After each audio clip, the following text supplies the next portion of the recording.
The emperor, the conqueror, the champion, the lion is here.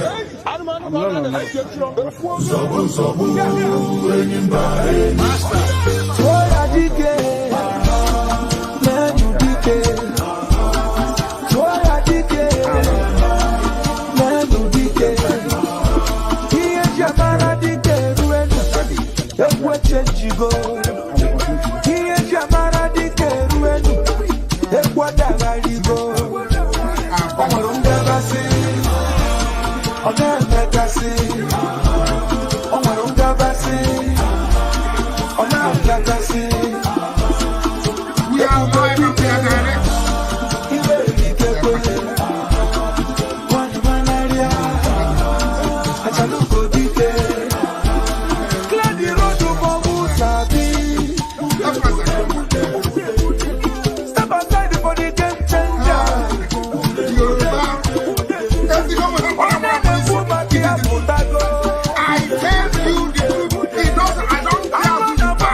You see how they're messing them? Do you see how disgraceful? The emperor, the conqueror, the champion, the lion is here. Zobu, zobu, reigning we are live and we are direct. We may not like it and quite frankly, if you like it, if you don't like it, it doesn't bother me.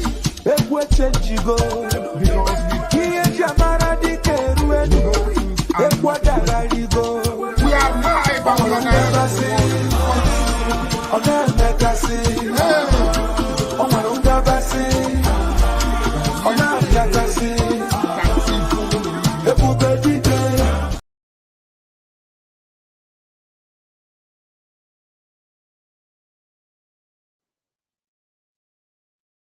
But there is one thing I want all of us to understand this very evening.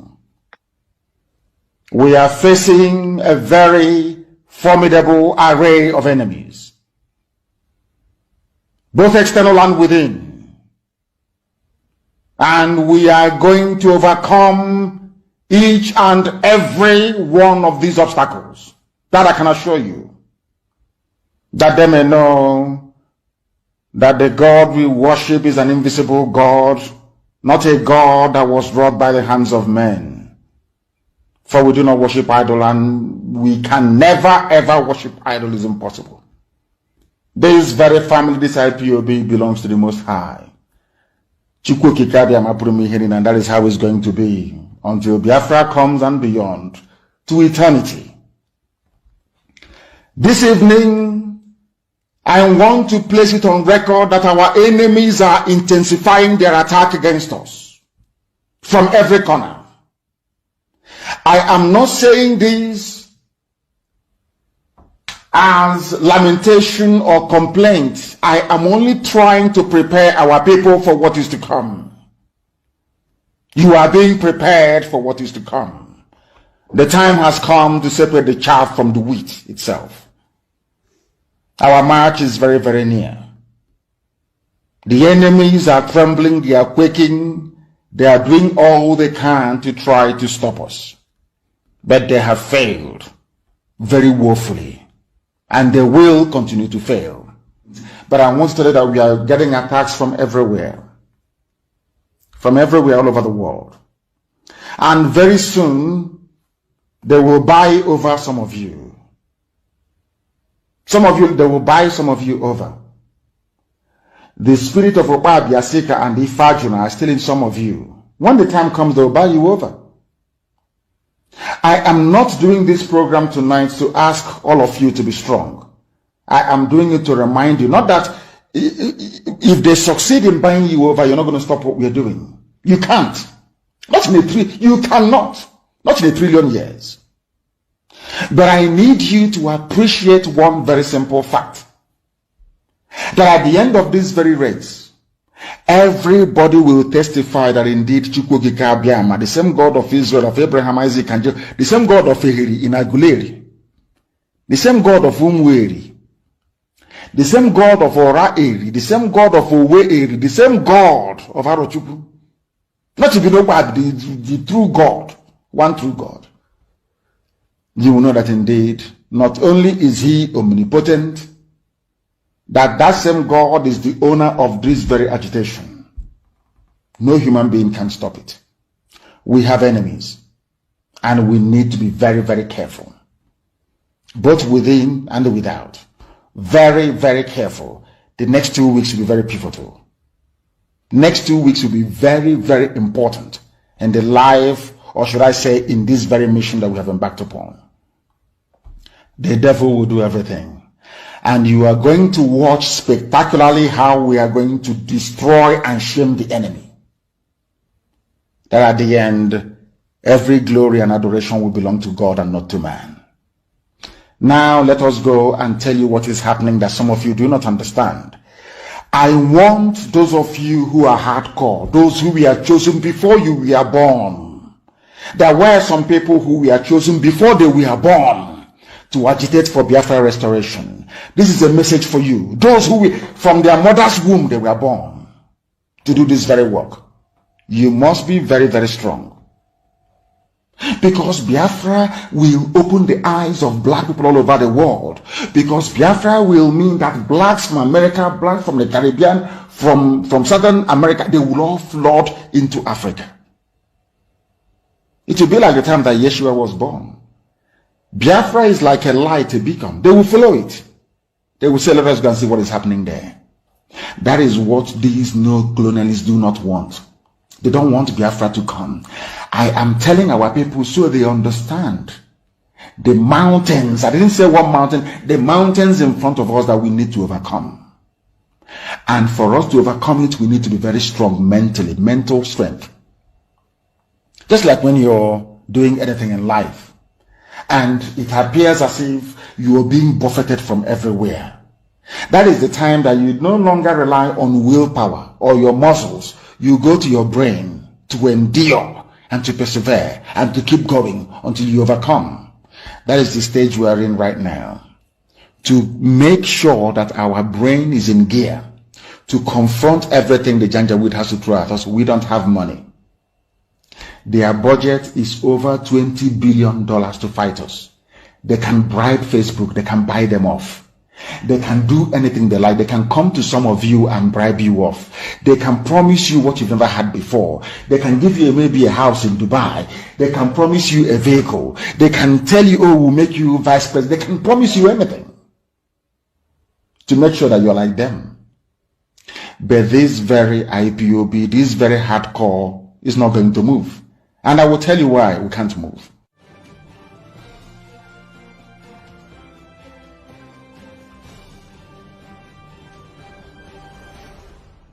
We have tried to live in Nigeria designed by Great Britain and handed to us. We have found it difficult to live in that Nigeria. We have fought a civil war, killed so many people, and still we have the same problems reoccurring. Perhaps the time has come to revisit the very foundations of Nigeria.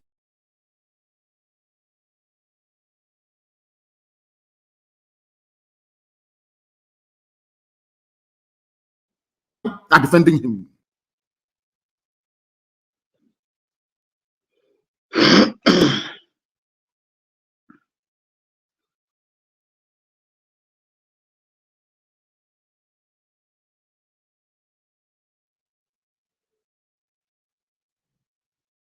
Are defending him.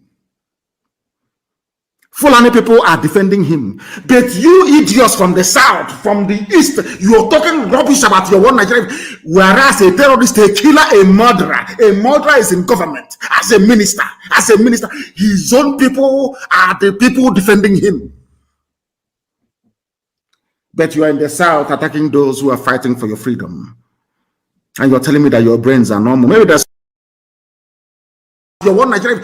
Whereas a terrorist, a killer, a murderer is in government as a minister. His own people are the people defending him. But you are in the south attacking those who are fighting for your freedom. And you're telling me that your brains are normal. Maybe there's something in Suya, maybe in Kilishi, and that cattle that they give to us to eat. There must be something fundamentally wrong with us as a people. Fundamentally wrong with us as a people. And we must confront it. And confront it we shall. These people lecturing us about no secession, you're destroying the country. You people, you Fulani idiots, you Fulani bigots, you Fulani impostors, you Fulani vagabonds are the same people that welcomed the rehabilitation of terrorists. You granted bandits, killers, murderers, and kidnappers amnesty. I want Obiano to listen. I want Ibas to listen. I want Ibas, this idiot, Sarikin Fulani of Imo State, Hope to listen very, very carefully. You people are fools because you cannot listen very well. The same people you're fighting for, killing your own people because of them, they are the ones rehabilitating, so they claim, putting the army that we have today. Somebody might come and say, you have given the order that the police and the army should be attacked. All those idiots.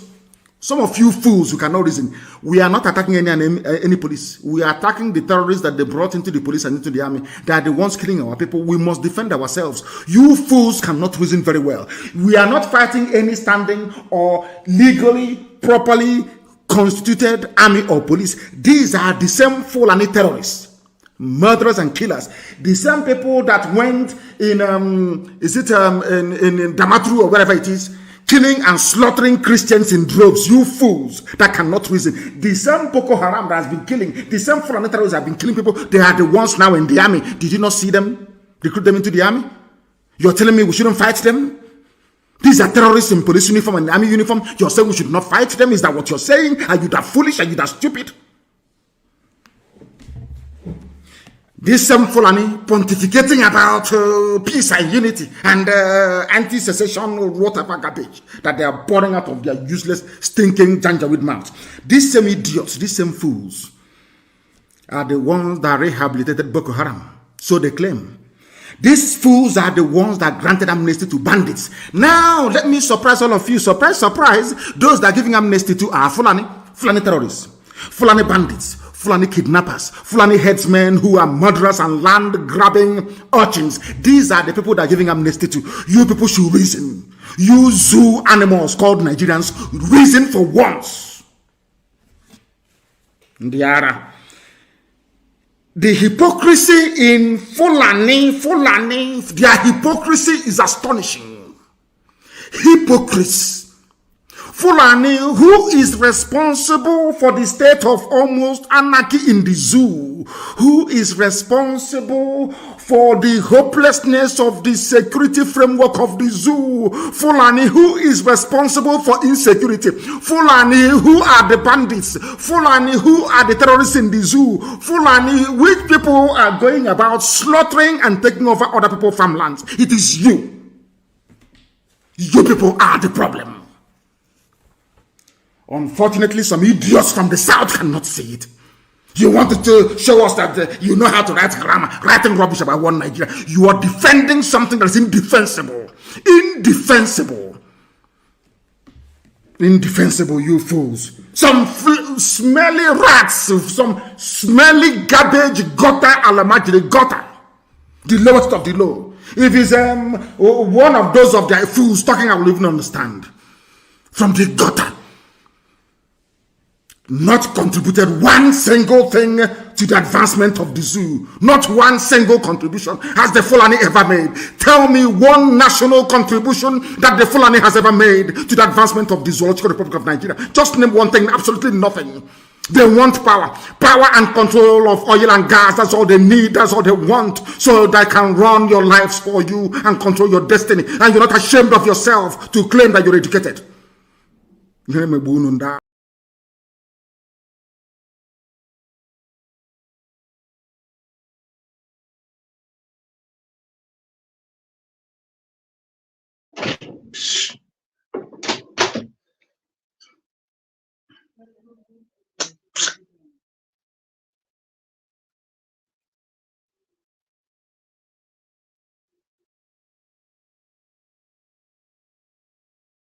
In DSS, called a meeting of all the leaders of the Southeast and said, this is what Nnamdi Kanu said, that he is not part of this.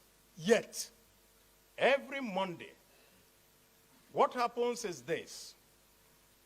A few miscreants, and I use the word advisedly, come out, shoot and kill one or two people, and run away, and video it and send across the whole of the Southeast, and everybody is now scared. The governors we met,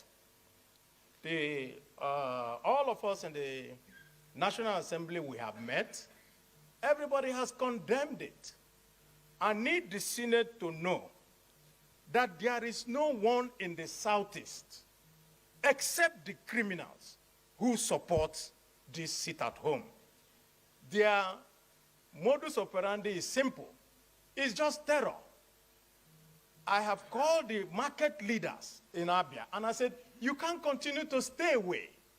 And they told me that the people have threatened to burn their markets at night if they don't stay away. So this is beyond the citizenry coming out to just say, we don't accept it. Because what they have done is to use terror tactics to intimidate a whole region. And we have had meetings with the DSS, and all that the DSS has told us is, listen, these are just a few people. They will come out in one road, they will find somebody just driving along on his way to doing anything, shoot him, and then they will say it is because of sit at home. Take his car away, go and keep it in their den, and later go and sell it. So these are nothing but criminals. So I support this motion, and especially the matter concerning someone who is a dual citizen of Nigeria and Finland, staying in Finland, giving orders, and in fact, giving, I will say, orders that you don't understand why people should accept it here. But then, criminals will always find a reason to do what they want to do. I have also had interactions with the Finnish embassy, and in fact, the United Nations head in Nigeria, who is from Finland. And what she told me was, it is a government-to-government interaction that will lead to a resolution of this, because as a citizen of Finland, that he has a right to express his opinion. But I can tell you, my dear colleagues, each and every one of us has suffered greatly from what is happening in the Southeast. They attacked Senator Carlo when he was doing campaigns. They attacked me. There's nobody they have not tried to intimidate. But we cannot be intimidated because we are in a country that has rule of law. And so I support this motion in its entirety. And when the time comes for the prayers, if there's anything I will add, we will. But we want to urge our colleagues and the rest of Nigeria to see this matter not just as a Southeast matter, but as a matter for Nigeria. I so submit.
onye si na agata anya ahụhụ ma ọ bụ na onye ife arụsị anyị wee na-efe arụsị iwe were iwe gị na ọnụma gị wee bịa leta anyị ụmụ anyị wee na-anwụsị ụfọdụ nọ n'ụzọ ije ha anaghị alọta ụlọ ọzọ nne na nna wee na-ata ahụhụ wee na-ata ikikere eze nwaanyị kunie ka ọ gaa ubi gaa rụọ ọrụ Fulani chiri ehi bata ebe ala gị niile n'iyi okwu ebepụ ya isi anyị bụ ka anyị kpọkụ onye nwe anyị n'ugwu Awụsa ahụ ejide anyị wee gbuo ihe ọ bụ anyị mara aka n'ime ha si na agaghị aga n'ihu elekwa ọdụ ụgbọ mmiri n'igwe ọcha bụ ememiri agha nke dị na Kalaba otu aka ahụ anyị na-ala nsọ ebe Biafra bụ ndị kọstọm sokwenye anyị n'etiti anyị anọghị n'ime mmiri kama kọstọm juru ebe niile ha wee na-ata anyị ahụhụ anyị kwe kwasịpụta anyị ka kpọchie anyị kwe kwasịpụta anyị ka gbagbuo anyị onye nwe anyị na Chineke na nke bi n'igwe ọ bụ ụzọ dị anya ka isi wepụ ndị iro anyị n'anya wee karịa ndị nke gị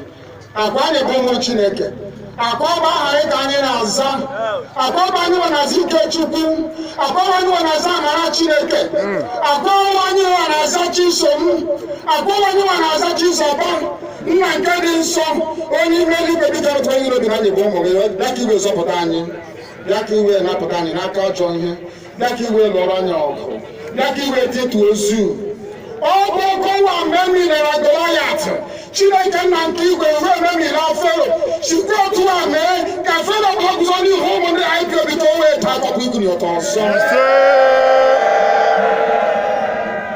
ị ga na-edu anyị n'ụzọ niile nke ezi omume ọ bụla adịghị na anyị na-aga ndagwurugwu onyinye ọnwụ ọ bụ gụ nwa bụ ekekere n'igwe n'ụwa onye ọbụla kere gị nweghị mmalite nweghị ọgwụgwụ kama anyị onwe anyị bụ anọkpa ahụ ofu ụbọchị anyị ga-anwụ n'ezie kama marakwa na okwu gị na-anọgide ego mgbe ebighị ebi ọ bụ ya mere anyị ji were gị n'anya isi anyị wee na-asị nna nke dị nsọ bịa ka iwe gosi anyị Biafra na ndụ na-abụghị n'ọnwụ bịa ka iwe mee ka ebe gị na amara gị wee kpuchiri anyị ka uwe bịa ka iwe zọpụta ndị nke gị bịa ka iwe mee ka Biafra wee bịa ka anyị na-ewetụta na nsọpụrụ na ịja mma site n'aha gị onye bụ Chukwu nke abịa ma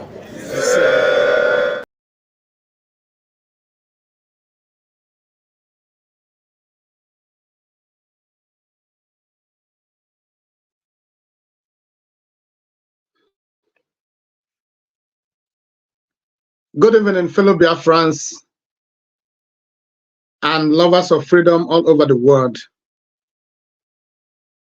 I welcome you to this evening program here in IPOB Western Cape, South Africa. This is IPOB Western Cape, South Africa media. Here we speak nothing but the truth. We are without fear or favor. We are fearless before our enemies, and we are not here to represent any individual, but to represent and to defend our motherland, Biafra. For us, is Biafra today, tomorrow, and forever. If you are offended by our resolve, we have no apologies for that. MNK Mazinam Dekano is the leader of IPOB worldwide, and his position is incontestable. IPOB is here to restore Biafra, and we are not going to be swayed until Biafra is restored. Welcome to IPOB Western Cape, South Africa media, saying it the way it is. I welcome you this evening once again, fellow Biafrans and lovers of freedom. So who are joining us in this program, I would indulge you to share the program and like it. The only way people could get information that we are live is when you like the program and then share it so that other people will also join us. Because what we are doing here is to preach the gospel of the restoration of the sovereign state of Biafra, Ozoma Chineke. We are not here to take what belongs to others, but we are here to fight for our rights and take what belongs to us. Self-determination is not a crime. It is our duty and our right to decide where we belong. We are not slaves, we are freeborn. No man is bigger or greater or better than others. What is good for Mr. B is good for Mr. A. So we are not afraid to preach this gospel for the restoration of Biafra. And we are not afraid to face anything that may come because freedom is better than slavery. It doesn't matter how long you live. The most important thing is that you made an impact while living. That is the legacy. So we shall continue to preach this gospel, even when it is unpopular. Because at this moment,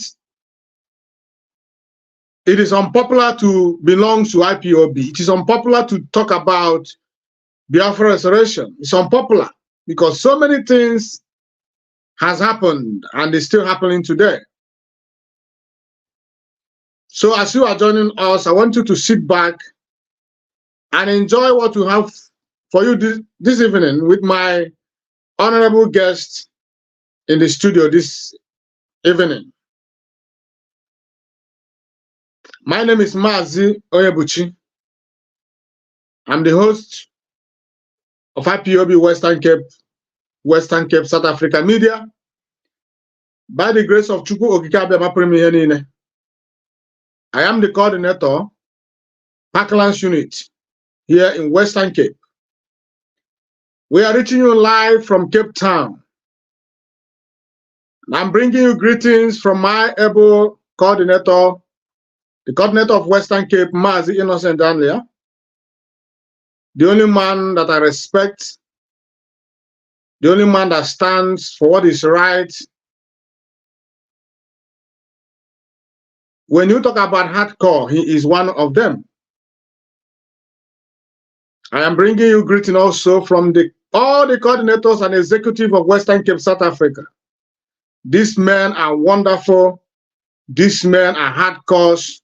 These men are determined to defend the IPOB code of conduct.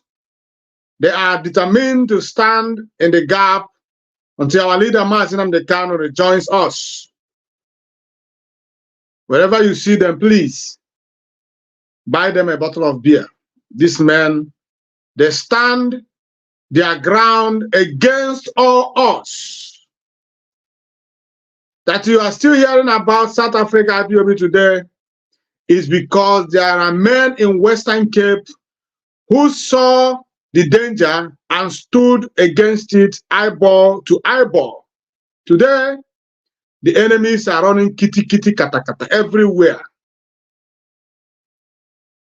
Just because men in this part of the world said no to impunity, said no to injustice. I am proud to belong to this wonderful zone, IPOB Western Cape, South Africa. I am proud, so proud to be counted amongst men of honor and dignity. So I welcome you once again. Before I go on, I want to, our guest tonight, whom you already know, but we must follow the process. There is due process. Mazi, please, can you introduce yourself to Biafrans and our viewers? Thank you. Thank you so much, my coordinator. Thank you for inviting me once again to this program. My name is Philip Okeke. Am I coming out loud? Okay, my name is Philip Okeke. I am the IPOB Payroll Unit Financial Secretary and Treasurer. And I'm very happy to be in this program today so that we can say the things that will help in this struggle. All hail Biafra. All hail Biafra. All hail Biafra. You are highly welcome as always. Your input is always valued. And I cannot say the less. But I welcome you, Mazi Philip. You are one of those men who stood against the devil himself with two horns, because I think he emanated from your unit. That is where the the whole queue to destabilize IPOB South Africa and Western Cape started. And when immediately you noticed, you fought against him to a standstill. And today, they are defeated completely. We are seeing the result. We are seeing the result all over the places. They could not destroy us because we are Umuchineke. You know, IPOB is whiter than snow. IPOB is pure. The only time you can succeed in this family is only when you are pure in your heart. So we have defeated the enemies, and they are begging, crying, running kitty kitty kata kata everywhere. And they have not seen anything yet. It has not started. They will still, and in my own forecast, I foresee them committing, some of them committing, what's it called? Suicide. It will happen. It will happen. It's not only enough for you to resign or to quit the struggle, or you are not even part of the struggle before, but only that they have been deceiving the people, the gullibles who thought that these people are in fact with us. But people like us, we already know that they are not part of us. They have never been. They are only here to make names for themselves, to deceive the gullibles. As you already see or already know, that so many of our gullible people are always clapping for them. They fail to see that these men are not in for what we are doing. But you know, Biafra is a spirit. It's only a matter of time. Your impunity, your atrocities will be revealed, and Biafrans will desert you. And I believe that the real Biafrans have come to know the truth, those who are real. I'm not talking about those ones who are not part of what we are doing. They just want to, anywhere they see anything that is against IPOB and Biafra, they support it. I'm talking about the real IPOB, the real Biafrans, those who were following them ignorantly. Today they have come to know that these men are not really fighting for the restoration of Biafra, but they are being contracted by the enemies. They are the agents of the zoo country called Nigeria. These men are being paid to destabilize IPOB. They have been contracted to make a bad name for the struggle. They were contracted to divert the attention and the minds of people, to remove the minds of people from the real deal. That is why when we notice that they are indeed agents of the zoo, we started to call them out. We started to call the attention of Biafrans to know that these people actually are working for the zoo.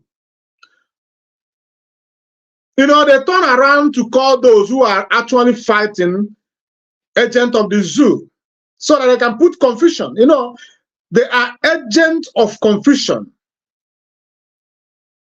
But only when you are truthful and real, will you understand the antics of these men, agents of darkness.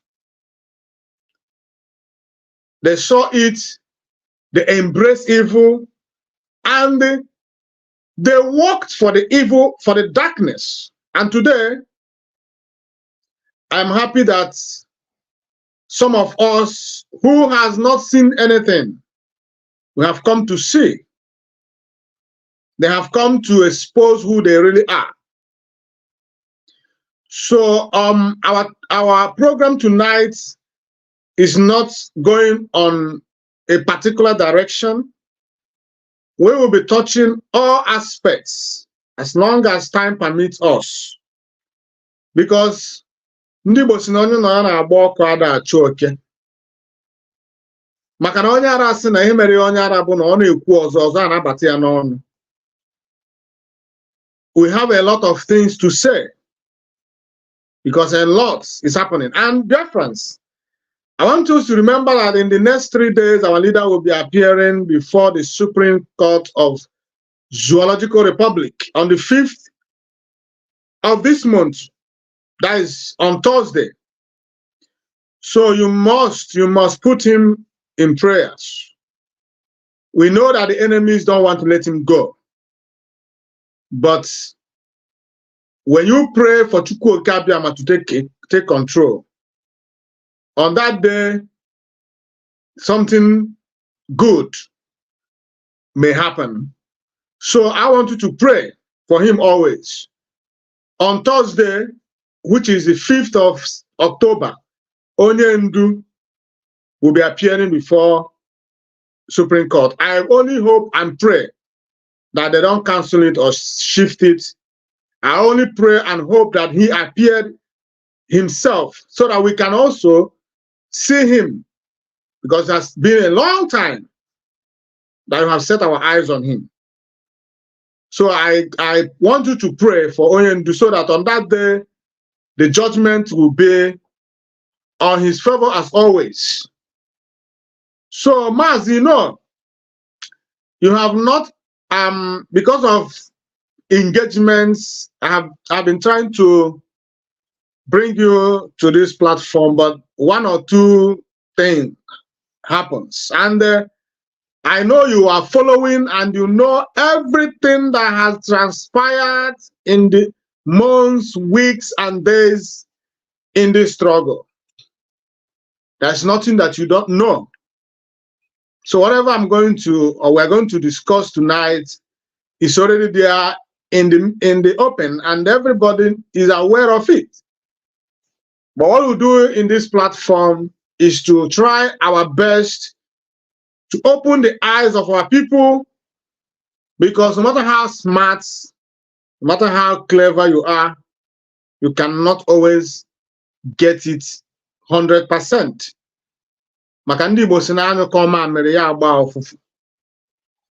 So we will always dig deeper into everything that has happened in the past. But the most current one is the one that happened here in South Africa few days ago. A certain Chibuzo Egwatu, aka Ikenguru Agu, whom the enemies have used, or rather used, to try to stabilize IPOB's South Africa and at large, IPOB worldwide. He accused, he thrived in propaganda, he set people up, he did all manner of evil. He talked down on our leader, he talked down on our leader's parents, he talked down on our leader's siblings, he talked down on our financial he talked down on our SADC financial officer missing Gloria Alia. He talked down on everybody. He talked down on SADC rep Obiuku. He talked down on our coordinator Mazino Santalia. He collaborated with the enemies of Biafra and he did a lot of damage. In fact, the one that breaks the camel back was the one that he said before the purported is that when I say quit or is like resignation, but nobody, I don't know why he used resignation, because he was not even part of what we are doing. So I would have said that he decided to step aside, knowing fully well that time is running out for him. So I want to play this, the video that cost the video that breaks the camel's back. Let me play the video before we continue. And what happened? He because kicked we must the woman away. we start from the beginning. It's now declaring. How gullible can our people be? You think someone ever have what it takes to fix Nigerian government? Tomorrow, you people will come out and you will begin to shout, "Oh, the army is killing our people." So when Simon ever declared this, you think Nigeria will not bring the army? You think the governors will not bring army? Can you see the reason why I supported Mba? And some of you started attacking me. Do you now understand it? Can you see the reason I supported what Mba did? And some of you came out to attack me. Oh, why will I say that? How can you advise Mba to bring the army? Do you now understand it? Because never in my whole life will I ever, want the killing of our people. But if you don't want the killing of our people, what will you do? You stop anything that will make army to come. Talk less of killing our people. Do you now understand it? You can't provoke the federal government or the state government and you expect them not to unleash their venom on you. You can't. It is impossible. It is impossible for an ordinary person, just an ordinary Homo sapien who lives in this ordinary, is a thing that lives in Finland. And you are challenging the federal government of Nigeria.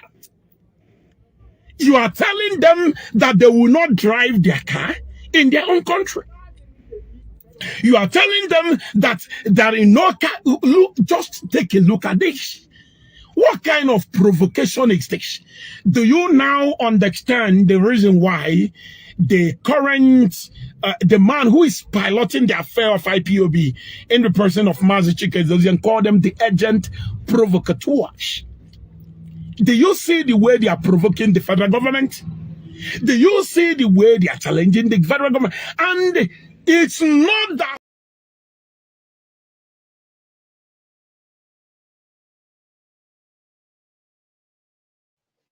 Yes, Emaz, before you delve into this, if you heard him very well, clearly, remember that the same person that he was talking about, which is Mazi Simon Eba, that made him go mad. Remember the same person in few months back or few weeks back, or rather for the past 2 years, they were making us. They were trying to sell to us that Simon Ekpa is working for Nigerian government. Now, after saying that Simon Ekpa and still saying, because some of them are still saying that Simon Ekpa is working for Nigerian government.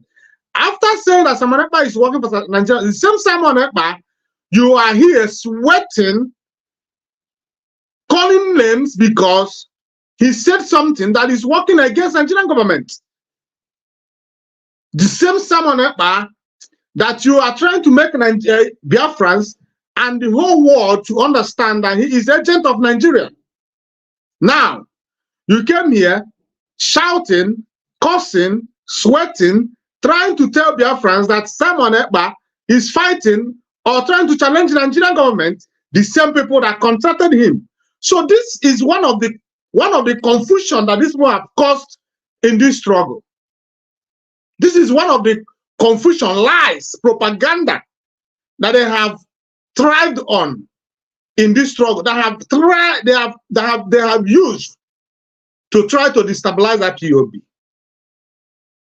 And who contracted him? Who is urging, who is supporting him? The DOS. So Maz, you can go on and make a comment about this video. You already know what he said, so you can make comment about it so we can continue. Yeah, Mazi, thank you so much. Yeah. Imana, the the people we fought so much that is at fault in all these things happening are the people that are calling Ikenga an IPOB member. The people that propped him up. Because that guy is a product of spitefulness. You want to spite someone, you want to use somebody to spite someone. So they're using him to spite someone. And all these things revolves around the DOS. It was as a result of the instability they caused was the reason they brought Ikenga in the first place, because they knew he was the one that has the biggest microphone, the biggest mouth. He can insult. He has followers. So they thought that with what he has, he can change the story for them. He can turn the good people to the bad people without knowing that IPOB is here to stay. He will come and go, and IPOB will remain. I want to give you I want to tell you a story of what happened. Of what happened to the person that propped up Ikenga, which is Aganaji. He was very instrumental in the advice of bringing in that guy into the struggle. And everything I warned him about on January is what is happening now. It's not even up to a year yet. It's happening now. Propaganda has its limit. You can have your big mouth, everything, talk bad, shout, have followers, but most of the time it doesn't affect what is happening on ground. It comes through the social media and ends there. It doesn't. So bringing Ikenga in was a calculated effort to discredit every truth we've been saying. And for me, I used to tell them that with the conviction we have that we are right, that we can only fail if we are not right. And if we are not truthful, we will fail. We are convinced that we will succeed in our honorable fight for justice because we say the truth. No matter who we get offended by it, we don't care. And we are not propagandists. We don't have time for that.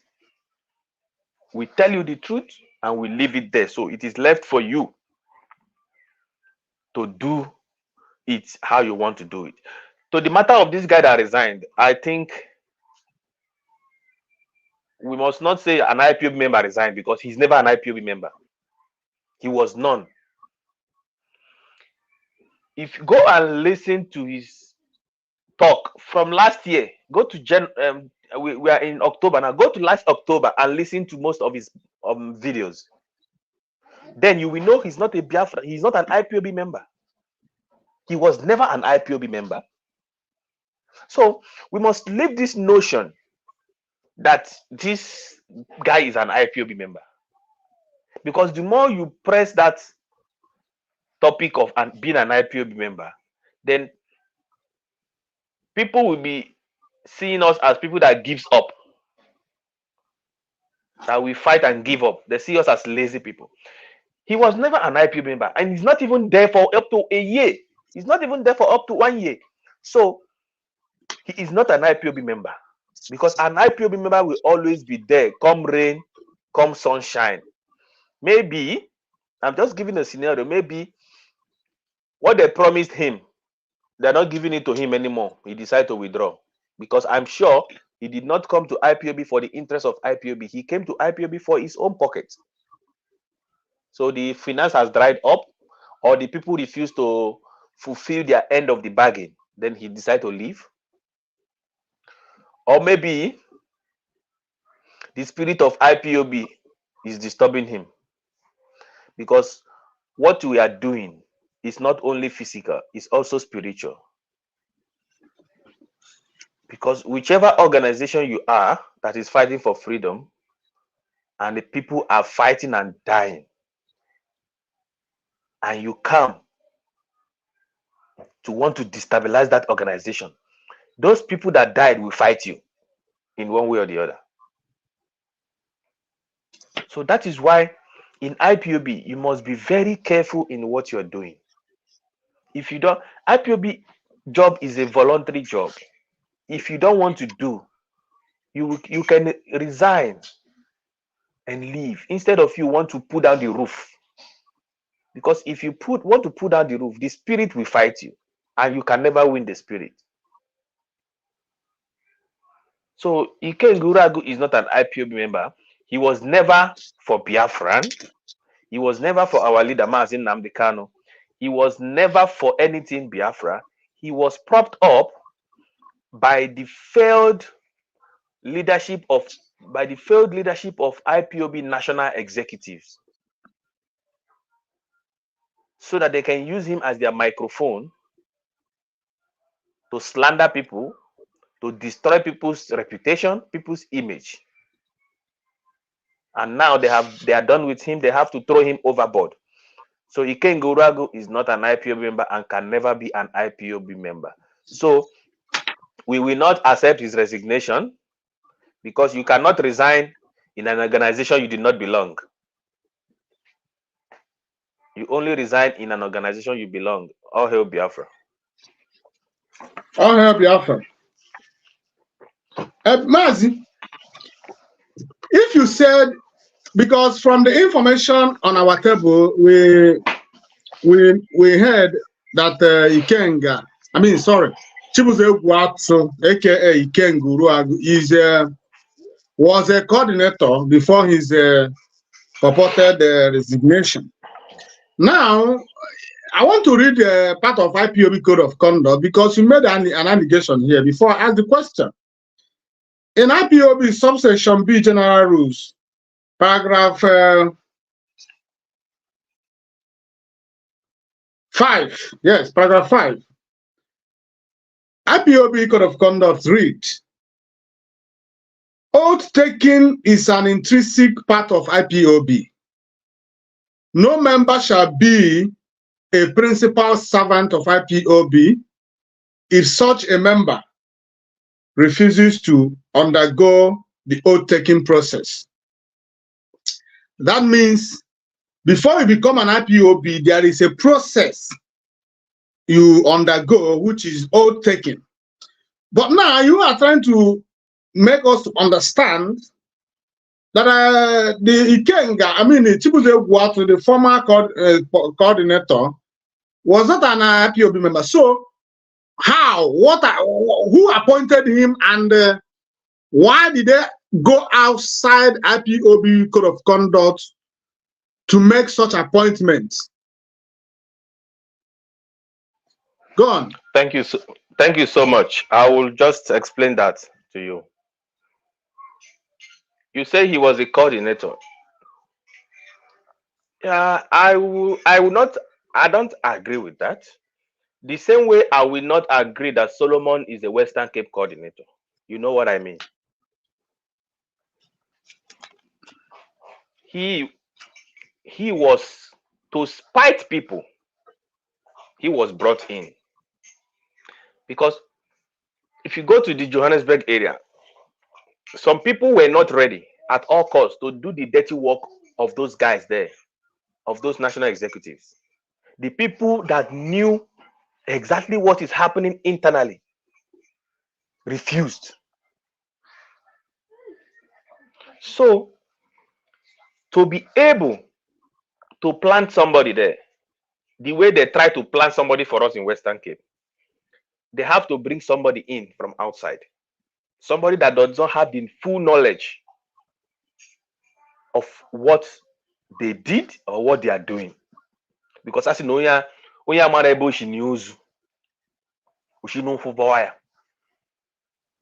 so that this guy, we only We only have the knowledge of what they themselves told him. So they have to bring him up from outside. The question you should ask yourself is, you are making somebody a coordinator. And you know that you should be aware that before someone can be a coordinator, even though it's not written in our code of conduct, but at least naturally there should be a number of at least years you should be a member before you can ascend to that position. Why was the due process not followed? That is the question you should ask yourself. Because the after all, the unit he was the coordinator, it was not a unit that started immediately when he came in. The unit has been existing.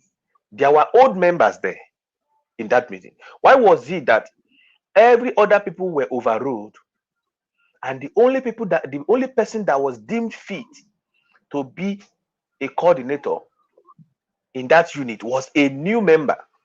And I'm sure when he was made a member, he has not stayed up to 3-4 months in that unit. I'm very sure of that. If we can find some maybe receipts or something, we will find it.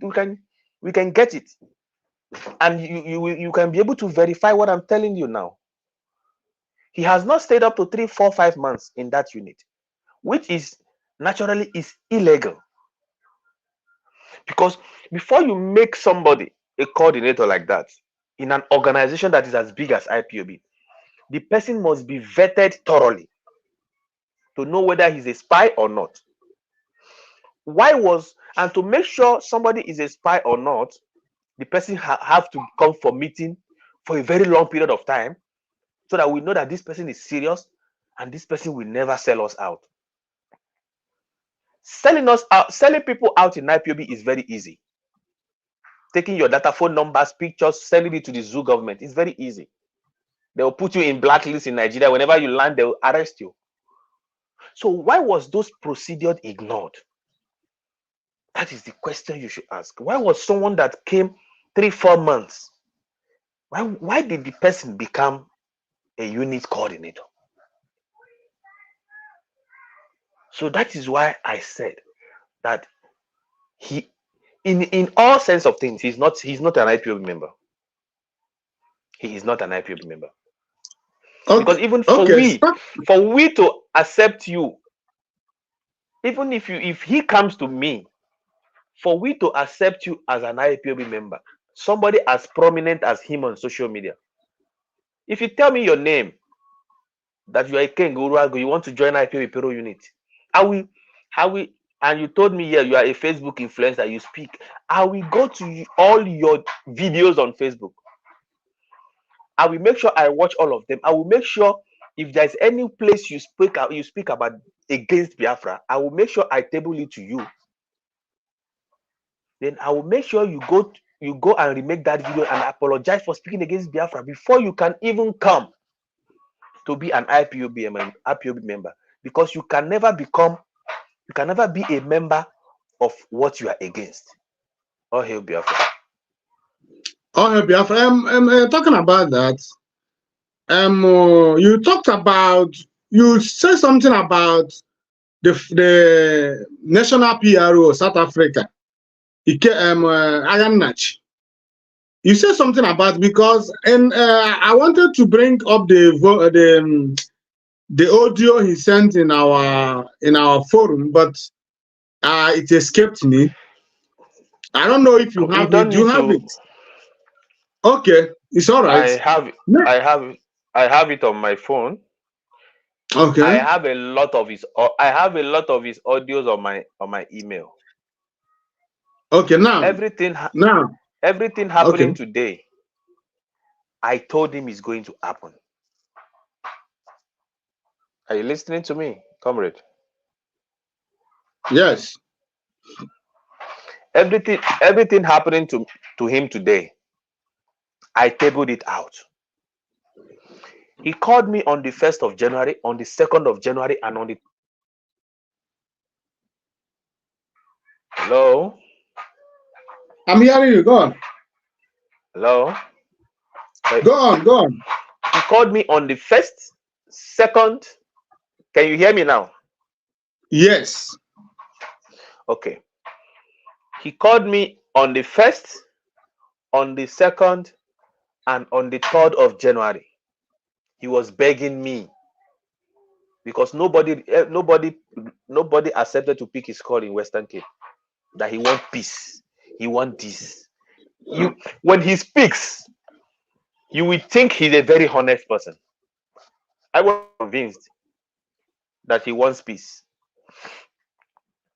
Then we transferred him to the people we transferred him to our Western Cape spokesperson and stuff. Do you believe that after wasting my time and my energy on trying to broker a peace so that we can start talking, because so that we can start negotiating, did you know that he turned everything upside down? The conversation he has with our spokesperson, he called me and he lied about everything. Because I believe that if you want peace, at least you should be bold enough to say the truth. Because peace comes through truthfulness. Because we gave them some terms and conditions for peace. Maybe he thought the terms and condition is too big for him, then he has to come to me and lie.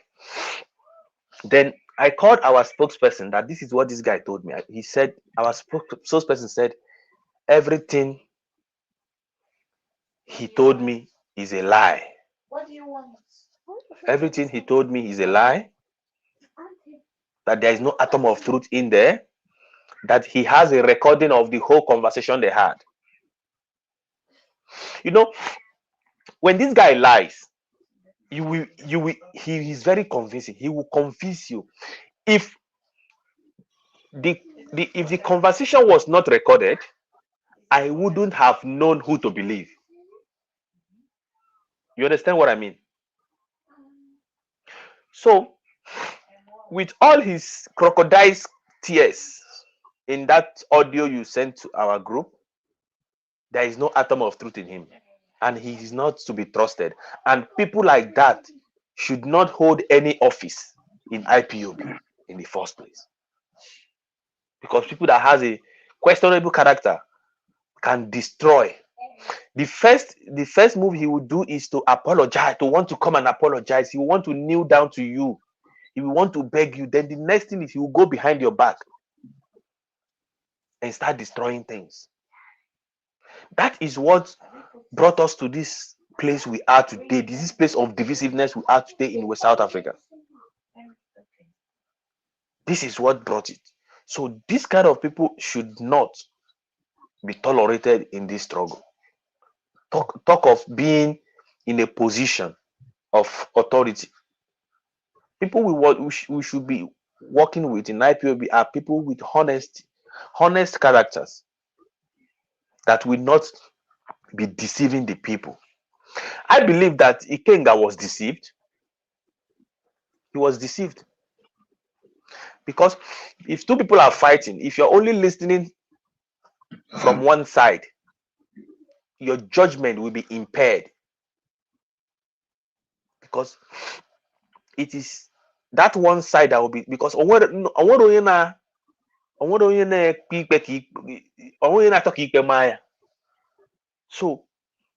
will only want their ideas, whatever they said, to be purported to the public.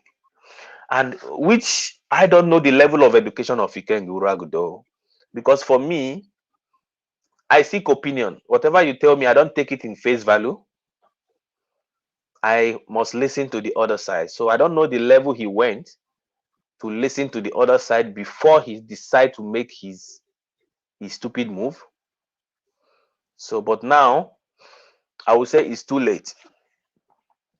So, and IPOB is here. We are here before him, and we will still be here after he's gone. And now he has gone. All hail Biafra.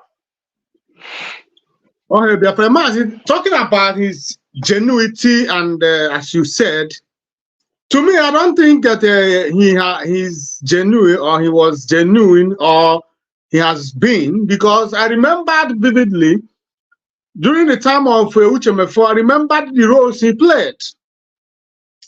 He has made it very, very clear that he never liked Mazi Nnamdi Kanu and IPOB. He made it very clear, very, very clear. I always say these things, and I don't know if some people have heard me say it. I knew the day, the first day, That is this man, I knew the day Chibuze Guatu appeared in a live program. And I knew the reason he appeared. He used the one that used to be in Turkey, Udele. Udele was the person that brought him to social media. He came attacking Udele and trying to make Udele to stop attacking Oyenduma and the Kanu and other stuff. And you know then, if you said anything you said in favor of Onyendu or IPOB, the whole people will migrate and start following you. So when immediately he made a comment, all hell got loose. Biafra saw someone. Then secondly, Ike Chukwuonora had to came together with Ike Nguru Agu. In fact, before I started this program, this media program, someone advised me to contact Ike Chukwuonora, that he's going to tutor me how to flow and how to do things, that I should take a lead from Ike Nguru Agu. That Ike Nguru Agu was a product of a student of Ike Chukwuonora. So immediately Biafra saw him together with Ike Chukwuonora, because then Ike Chukwuonora always appear in his program. Ike Chukwuonora will visit him in his shop. They will be doing programs. So people started following him, started following him. Not like us today that nobody, we are not looking for anybody. I don't need such thing. I don't need godfatherism. I don't need, what I'm doing is organic. If what I'm saying is making sense to you, each time I'm live, you must come to hear me. But if it's not making sense to you, then you don't watch me. So I don't think it is so. He has never been a genuine freedom fighter. He has never been he has never been on the side of Onyendu. So immediately he did that. That was the first time, because then I never missed his program. But when that thing happened, he attacked Onyendu. I relaxed and I started watching him. Even when he came to do his pretense apologies, I knew he's not a genuine person. Just like you were talking about Ayan Nachi. Ayan Nachi was the one who brought our coordinator, Innocent Anlia's family, to the show, to the media, because he was speaking as a PRO. He was the one who came to say, yes, Innocent Anlia did not marry Gloria Anlia, that her name is whatever, that is the name that she's bearing.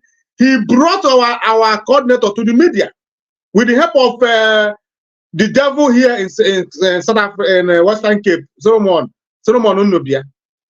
They ganged up.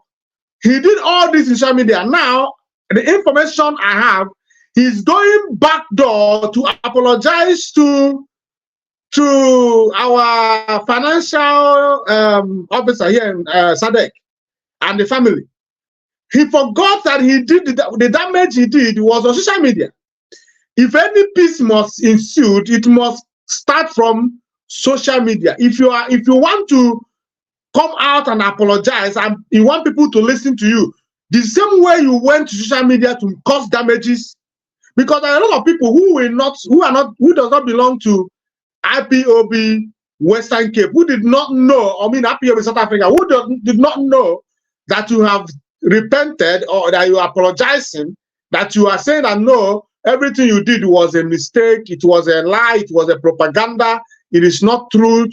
You are only trying to fight some people because you are trying to defend some individuals. Because that is what he's trying to make us understand, probably because he has fallen out with those national online executives. Oge Chukwuisu has removed him and replaced him. That got him angered. Immediately they remove him. Now he remembered that it's time to make peace. But all the time he was romancing with them, gallivanting up and down with Ogechukwu issue, and abetting their criminalities and being their mouth speak, their spokesperson. He never thought it wise to come and apologize to those that he's maligning their characters and assassinate, doing all manner of things. So I did not accept his apologies. Any apology must start on social media because that is where everything started. You cannot come on social media, talk down on Mazi Innocent earlier and his family, and now you're going behind to apologize to him. No. You must go on social media, seek for a platform, and do it so that people, those who are talking about it, because it was all over the world then. All over the world. Now you want to do the peace secretly. No. It's unacceptable. So both Ayanachi, Chibuze Gwatu, aka Iken Guruagu, these men are not men of honor. They are not. They have never been. So whatever that they are doing or they are saying at any point, we are not going to take them serious. So Mazi Ayanachi should do the needful if actually he has repented, and he must tell us why he has decided to repent. If it is because he was removed as a national PRO, then he's not genuine.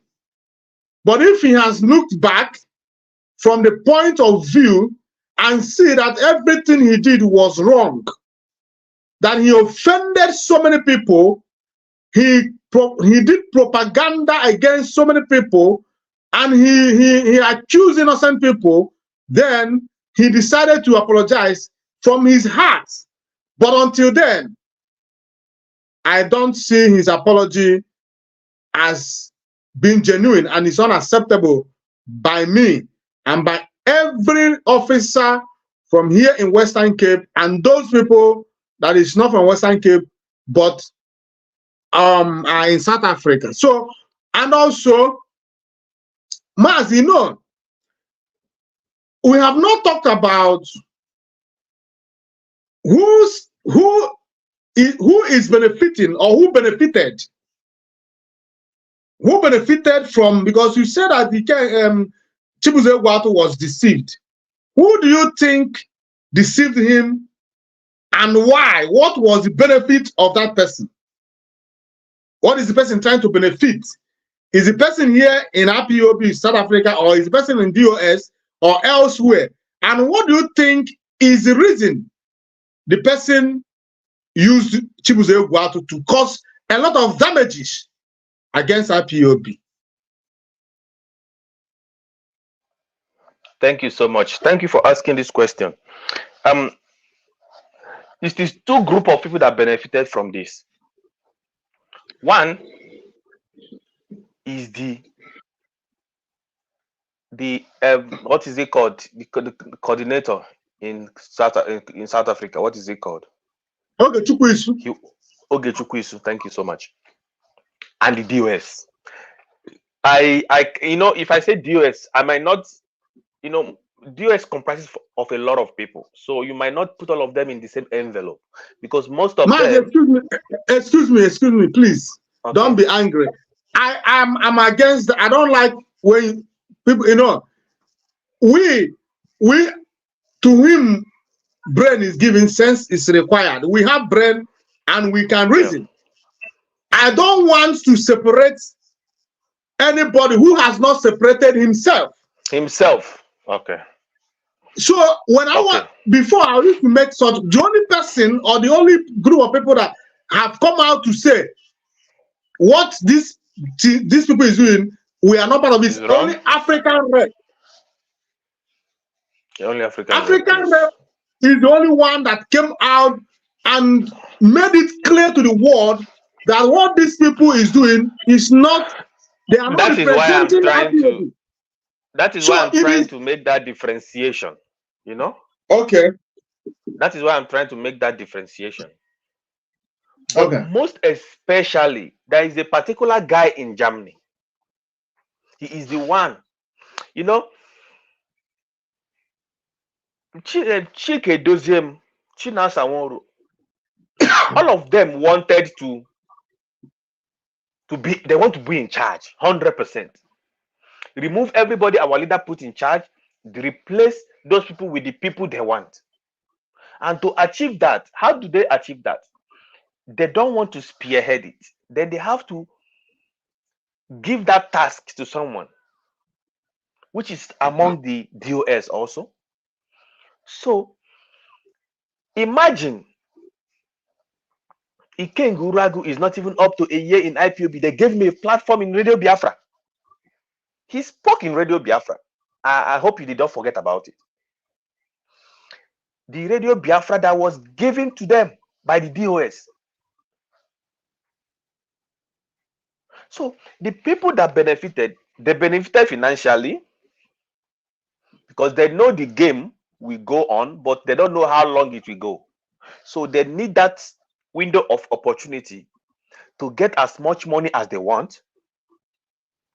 Even if our leader comes out, even if our leader expels them, they will still have the money they have.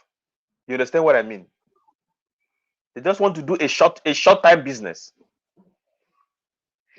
A short time business that they will do what they want to do as fast as they can. Use Ikenga Uragu to make noise, to destroy, to say bad things about people, so that it will win some people over to their side, and they will make money through monthly dues and contributions, and they will put it in the account they opened by themselves, regardless of the advice that Ms. Neaya said that the account must be closed. They still have it open. They still put the money there. So the people in charge of that money are the people that really gained from the instability that is happening. You understand? They are the one that gained. They first use divide and rule strategy. If you come against them, they will say you are autopilot. They even became worse than the Fulani we are fighting in Biafra land, because it is the Fulanis that we used to know. They use divide and rule.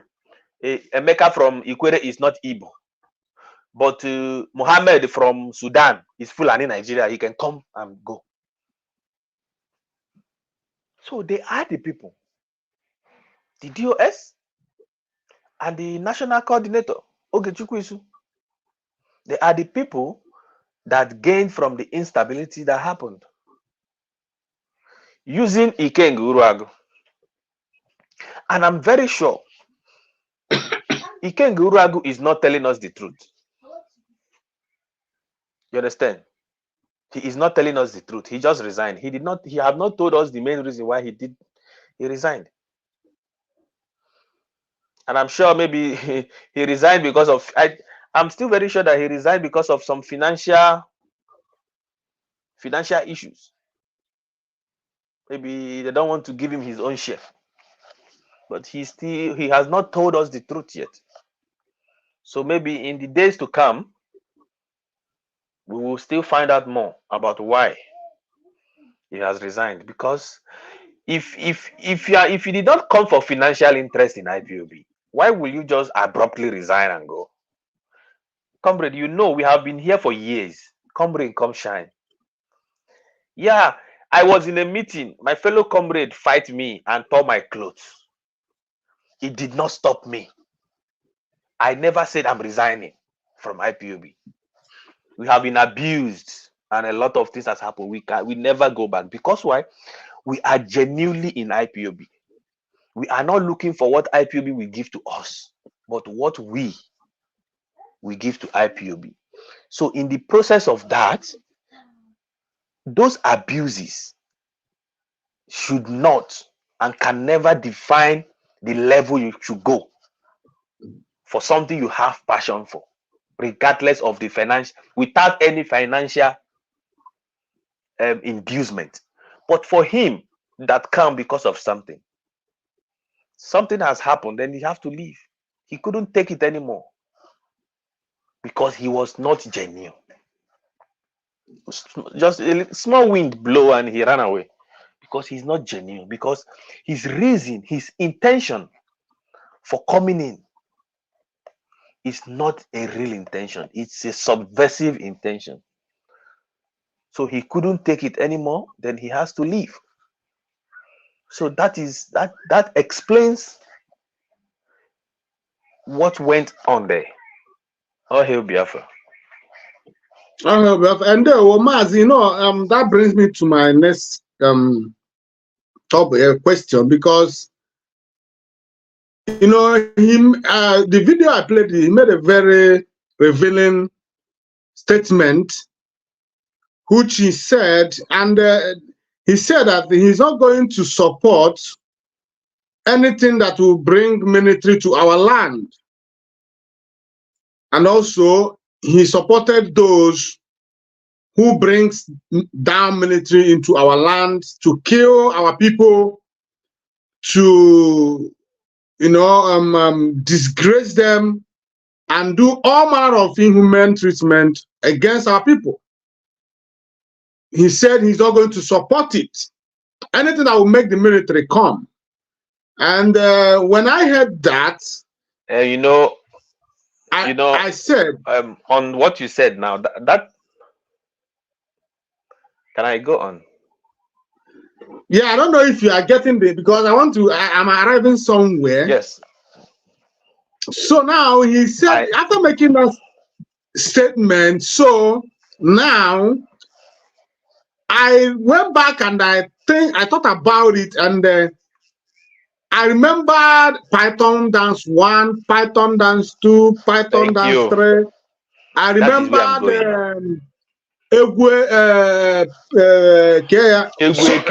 them, and the one that is going on today. Then I asked myself, the question I want to ask you is, Mazi, what is that is bringing military into Biafra, into our land today? What do you think is the reason we have military in our land? Before I tell you the reason, this thing you said now comes back to what I said, that Ikenga Uruagu is not an IPOB member.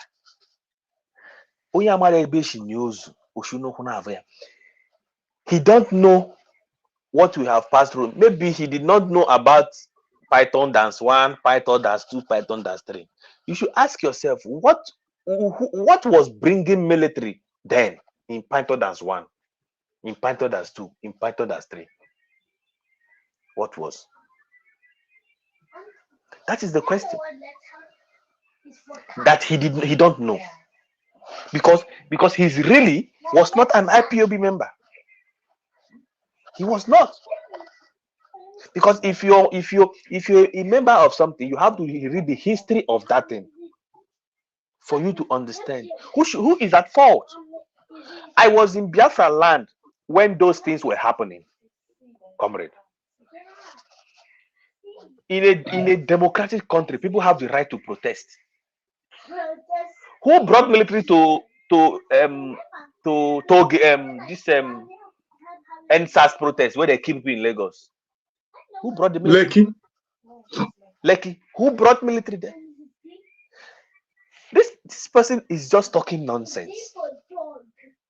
I have watched his video.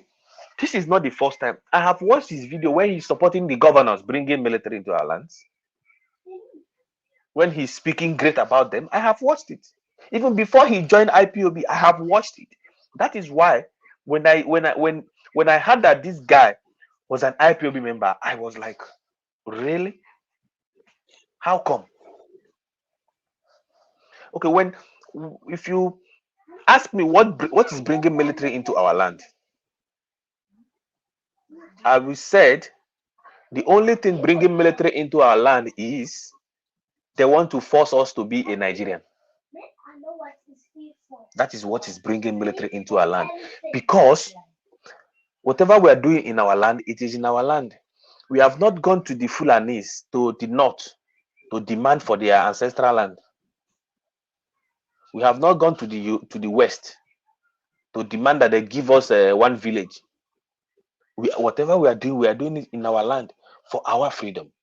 So what is bringing military into our land is that the Nigerian government, aided by the British, are threatened by what we are doing. And what we are doing today, the armed struggle that our struggle has become today, who started it? Or you think you can kill people and the people will not rise up to kill you? Comrade, let me take you back to the history of our movement. Our movement started as a very peaceful movement, just like Boko Haram. What do? We take flag, we print our t-shirts and banners, we march, peaceful protest. When the police block the road, we don't attack them. We follow another road. We sing, we dance. That is what we do. They killed us several times. They tried to suppress us. They did everything. They killed thousands of people, comrades. And you want to tell me that now I should be the one condemning the killing of Nigerian police and Nigerian army in our land? I can never condemn it. I will promote it. I'll tell them to go on. If I have money, I'll buy some bullets for them. Because you cannot keep on killing people and those people will not kill you back. It can never happen. It can't happen. We have been very peaceful for a very long time. For about 5 years, we never had arms in our protest.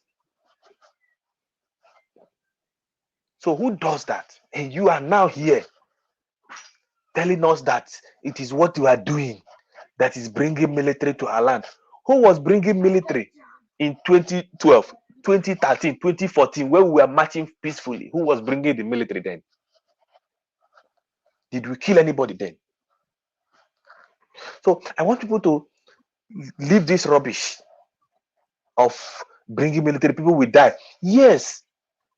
During Chinese Revolution, who died? It was the Chinese. During the American Revolutionary War, who died? It was the Americans. During the Vietnam War against the Americans, who died? It was the Vietnams. In every point in time of a society, when people want freedom, sacrifices must be made for a changes to happen.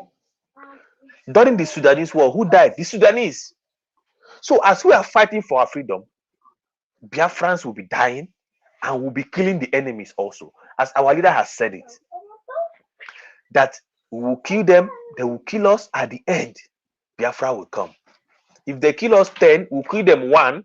They will die out before us because our population is bigger than them. So all these people talking rubbish about they will bring military to our land, we must tell them that we are not scared of them anymore. For every person they kill in Biafra land, 10 of them will be dying. Because that, you get to a level in life that you will say enough is enough. So our people have said enough is enough. So that if the military are coming, they will not be standing and be shooting anymore. They will be crawling on the floor.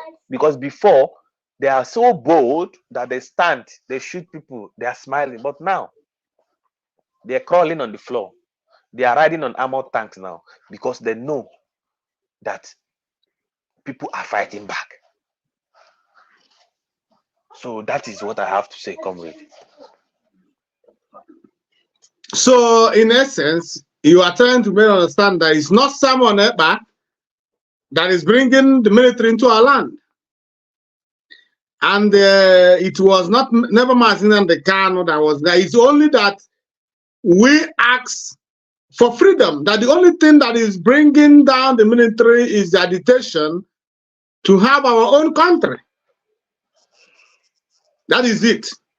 That is your answer. That is what I will say. That is what I will say. Simon Ekpa is not responsible for bringing the military. We are defending our land against the illegal killings of our people.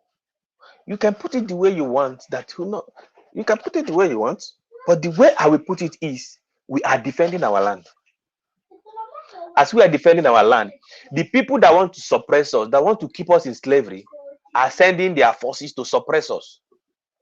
That is why they are bringing in their military. Because to suppress people, to make people bend to your will, you have to use some form of forces, mostly military force. So that is why they are coming into our land. I will not blame anyone for that, because even before Simon Ekpa came into the picture, military has been coming into our land, and at the invitation of the governors.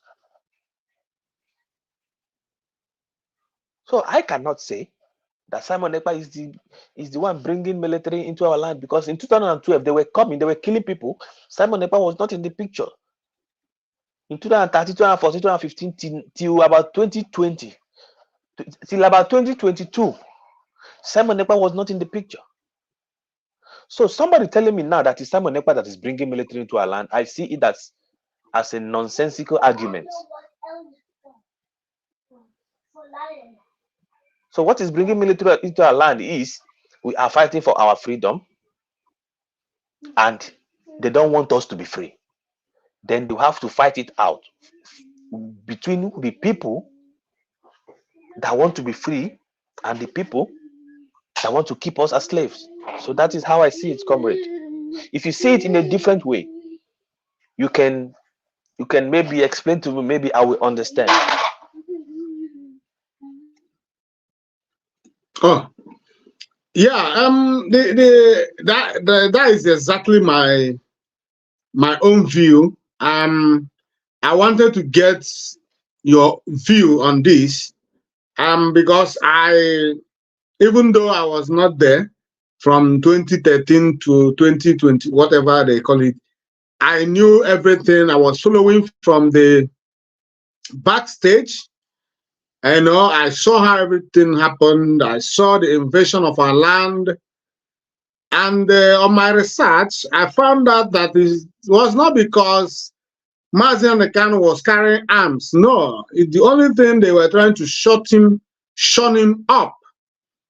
They even came close to his life in 2017 when they tried to kill him in his father's house. So they have been trying to suppress us. That was why they always come into our land. And like you rightly said, when the Chinese Revolution happened, and everybody is talking about, oh, China is number one. China is. When you tell them that for over 50 years, Chinese paid their dues, none of them will comprehend it. When you talk about how Vietnam defended themselves against Americans, if you have not watched the video of Vietnam War, you go and look for it. It came to a point when the war was fought in the forest and ended in the forest. It was a guerrilla war. So Vietnamians were dying, and as much as the enemies were dying. So the same thing happens here in South Africa, where we are today. Men died, and some of us will be calling it Steve Biko Hospital, Steve Biko this. They didn't know the price that Steve Biko paid, and they talk about them something Malangu and other stuff. They don't know the prices this men paid and all that things. So, but when it comes to our own, they want to get freedom, but they don't want to pay the price for freedom. But we are not going to, like I said, we are not going to be swayed. We must not move an inch. We know what we want, and we are going for it. It doesn't matter how many of us that died. In this juncture, I want to play our leader's voice before we continue, because we say something that need to raise our hearts and our spirits up. We have been given two choices by the United Kingdom, the slave masters and the colonizers. The UK have given us only two alternatives, and I call it the devil's alternative, of course. We either submit to the will of their puppets, the Islamic Caliphate, or we will be wiped out from the face of this very earth. The question you must ask yourself tonight as a Biafran, as a Southerner is, do you want to be a slave to the Fulani Caliphate, or do you want to die on your feet? Live for 1,000 years on your knees, as most of them are doing without even knowing it, or you die on your feet. The devil's alternative. Whichever option we choose, men are going to die. Which one do you prefer? Are we going to fight and die like men, or are we going to submit to a life of Allahu Akbar? It's entirely up to you. The time is now, because the enemies, they have come. I didn't say they are coming, they have not come into our land. And as I promised them, if God is on our side, which I know He is on our side, this army of Nigeria will die in Biafra land. That is how God intended it to happen. Many of us are going to die, and I'll be leading it myself, mind you. Many of us are going to die, but Biafra is going to come, and everything called Nigeria will perish in Biafra land. The world must be prepared for what is to come.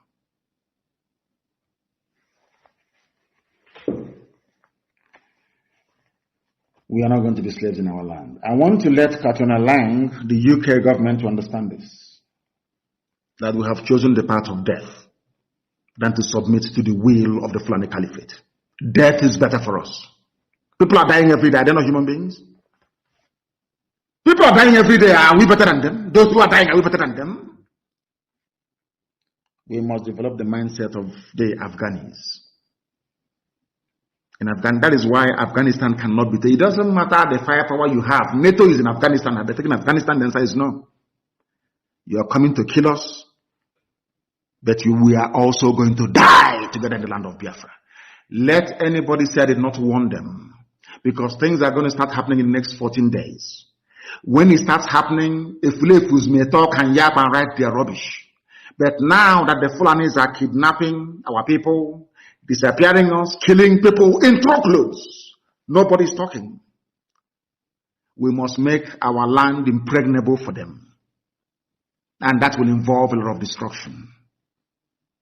I'm saying it live on air so that all of you will understand. To slow the advance down, we need to destroy a lot of things. We must destroy a lot of things. That is how all of you will come to your senses to understand that we are in a state of war. They want to circle us.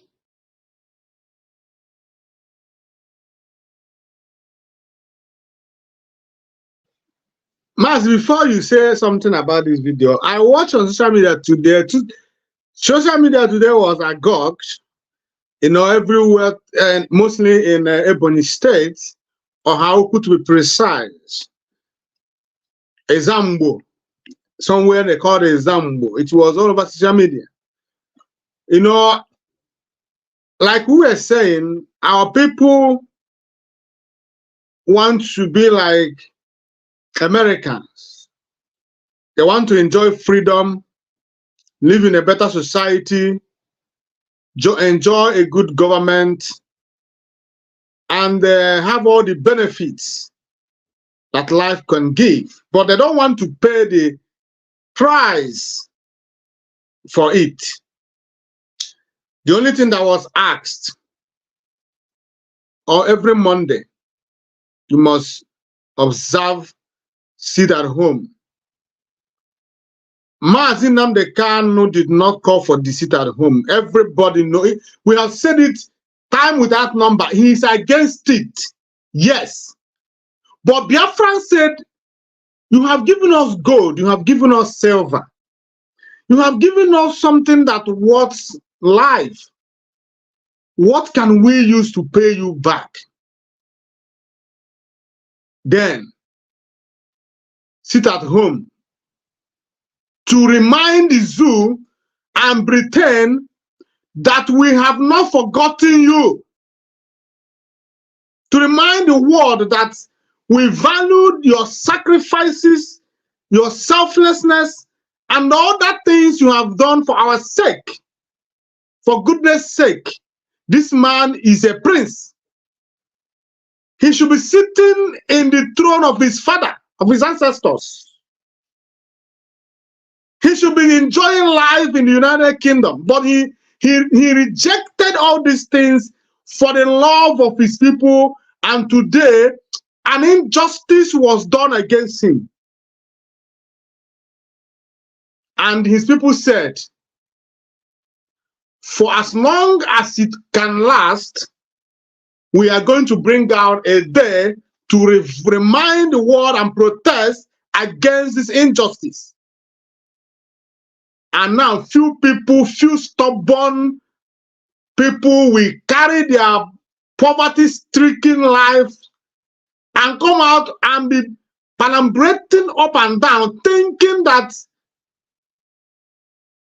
it's going to always be as usual.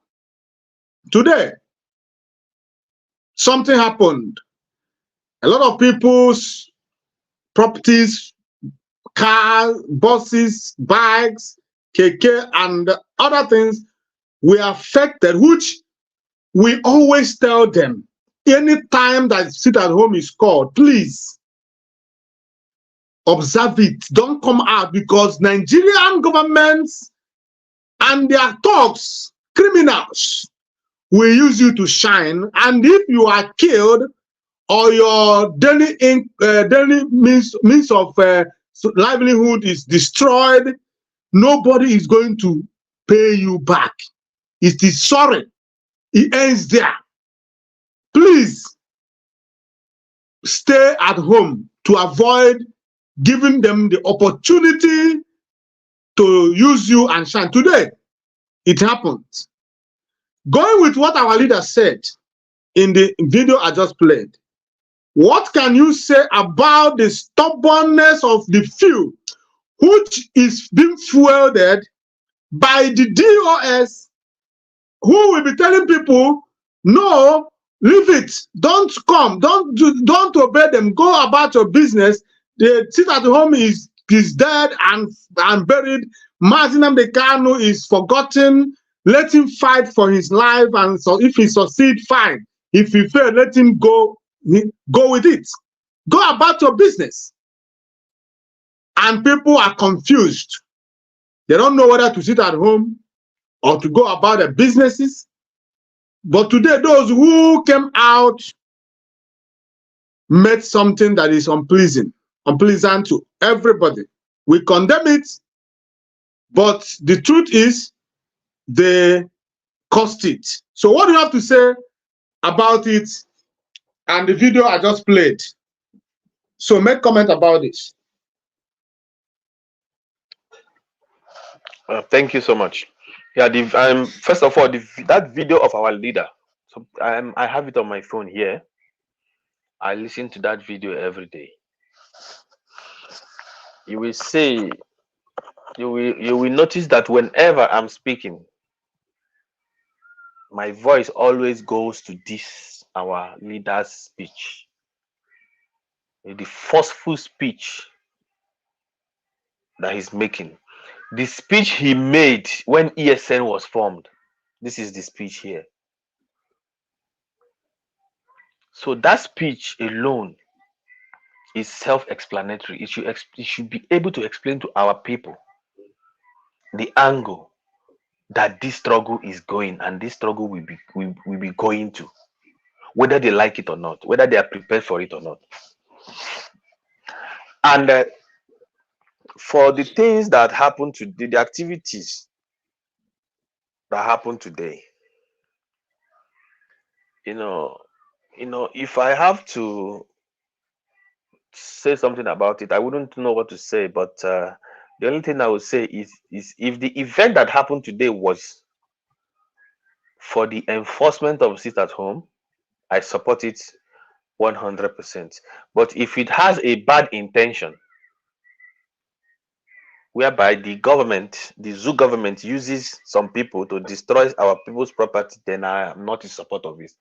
But as at this moment now, the only thing I had in that video is sit at home.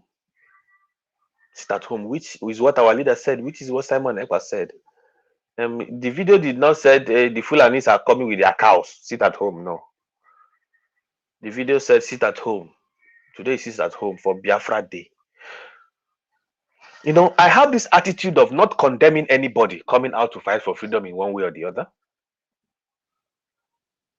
Because you have been told before, sit at home. And anybody that see Okada riding or Keke driving as a property, Okada or Keke as a property, maybe I don't know what to say. Because most developed world don't use those stinking technologies anymore. It is poverty that pushed our people to be driving Okada as a source of living and Keke. So what I would say is, if the intention of the people that did that is to truly, if they're really fighting for freedom and they're truly enforcing the sit at home, I salute them for their courage. But if they were the product of the zoo government sending them to kill our people, very soon they will be caught and justice will be done to them. So that is what I say in that video. And also, one day for our leader is not too much. It's not too much to ask for. He's supposed to get the whole day. The whole Biafra line is supposed to be locked down for 1 month, no movement. But this one day, so that you have 6 days to do everything you want to do. Like God created the whole world 6 days. On the 7th day, he rested. So Monday should be the 7th day of our people. It's not when they run around from Monday to Sunday, they will still go to work on Monday. At least that's Monday. They should use it as a time to rest. So I'll encourage all our people. If you say it's the Nigerian government that is sending people to come and kill people, don't sit at home, destroy their properties, I urge you to stay at home. It will still do the same thing. It will still protect you from being killed and your property being burnt, and it will still, that will be a source of you obeying the sit at home in respect of our leader. If that is the little thing you can contribute, it will go a long way to show the world, the international world, about our dissatisfaction for the charade Nigeria has become. So that is what I have to say. You know, I don't have the attitude of condemning true freedom fighters. I don't have that attitude. When the whole world was against Simon Ekpa, even in our Umuchuku writers, I was the one that said, I will not be against, I might not support him, but I will never be against him. As long as he is doing what he's doing in truth and honesty, he has my support. He has my moral support. I will not condemn him. I will keep my mouth shut and watch and see how it will play out. So I'm not in the business of accusing and demonizing anyone. So that is my approach, comrade. It is respected, and you know why we, in social media they say that social media never forgets, and you should remember that the world is watching, and nobody has come out to own responsibility for anything. So we are not going to attribute it to on our own side. because everything is possible. Because I saw on social media, I think on Samanepa's page, where he talked about how DSS and Nigerian government came to Ohauku or wherever his place or wherever he's purported coming from, because I don't think anybody knows where he actually came from. So they came asking after him from the king of the community, who told them that this guy, his both parents are dead and he doesn't have any sibling. And they were looking for his maybe anything that concerns property and none. So it is too good to be true that the winch cried at night, the child dies in the morning. So just only yesterday this happened, and today we witness these activities, and we are not going to, whether we like what happened or not, we are not going to own it, because it's never, nobody came out to say, yeah, I am, though they said this. Yes, we know what is happening. We know that the governors and every other one, each of them has their own people they use. Even when they were, I think 2 years last year, when they were slaughtering that army man and his wife, they were speaking Igbo. So many people speak Igbo.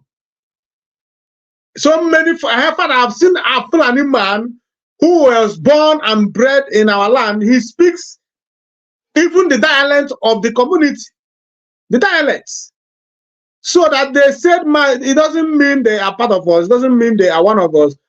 But the only thing that we keep telling our people is this: respect and when order is given, so that whether it is the people that gave the order or the other people, you will be,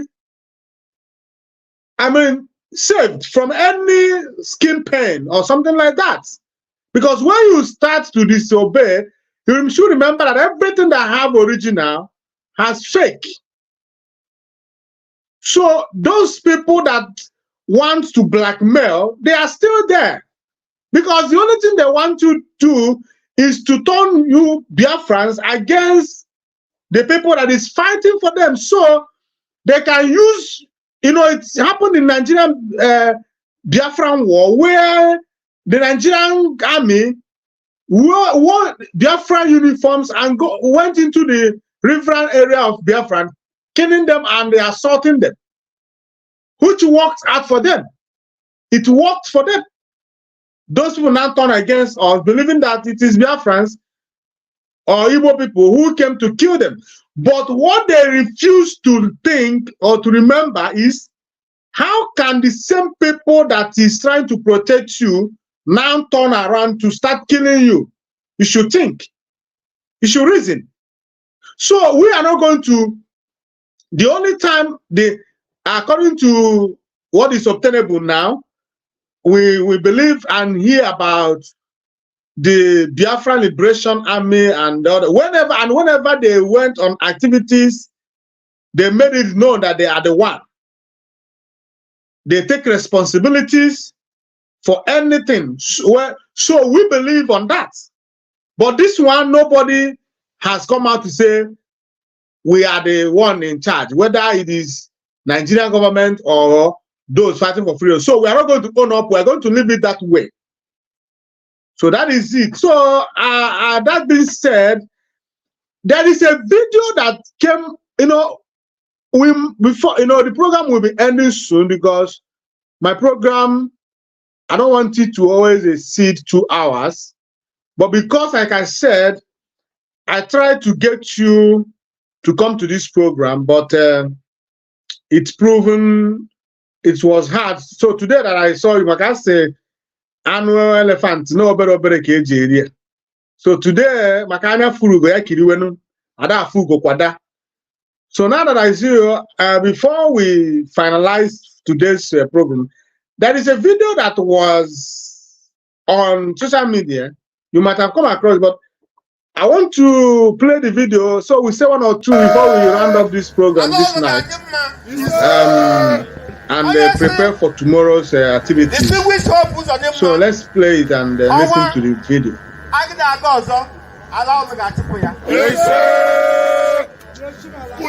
And what is happening here?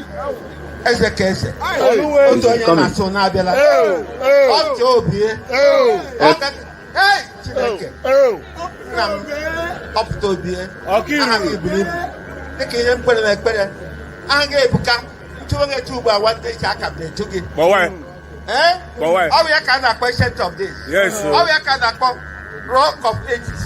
How you can I call Lion of Judah? Oh yeah. How you can I call El Shaddai? How you can I call Nuri?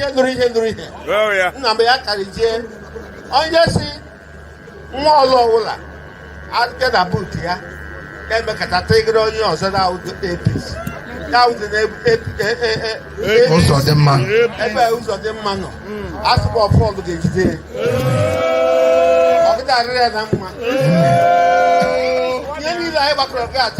There's a back of God. There's a solution. The whole 259 autonomous communities and 259 traditional rulers. Kept the record and all lose it. Here, Kaibere. Now, hang on, I want a monster. Amen.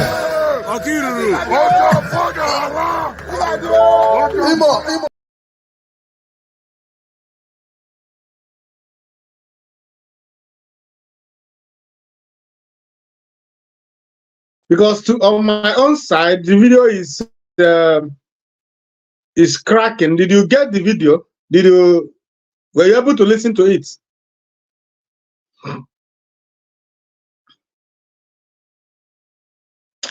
Okay.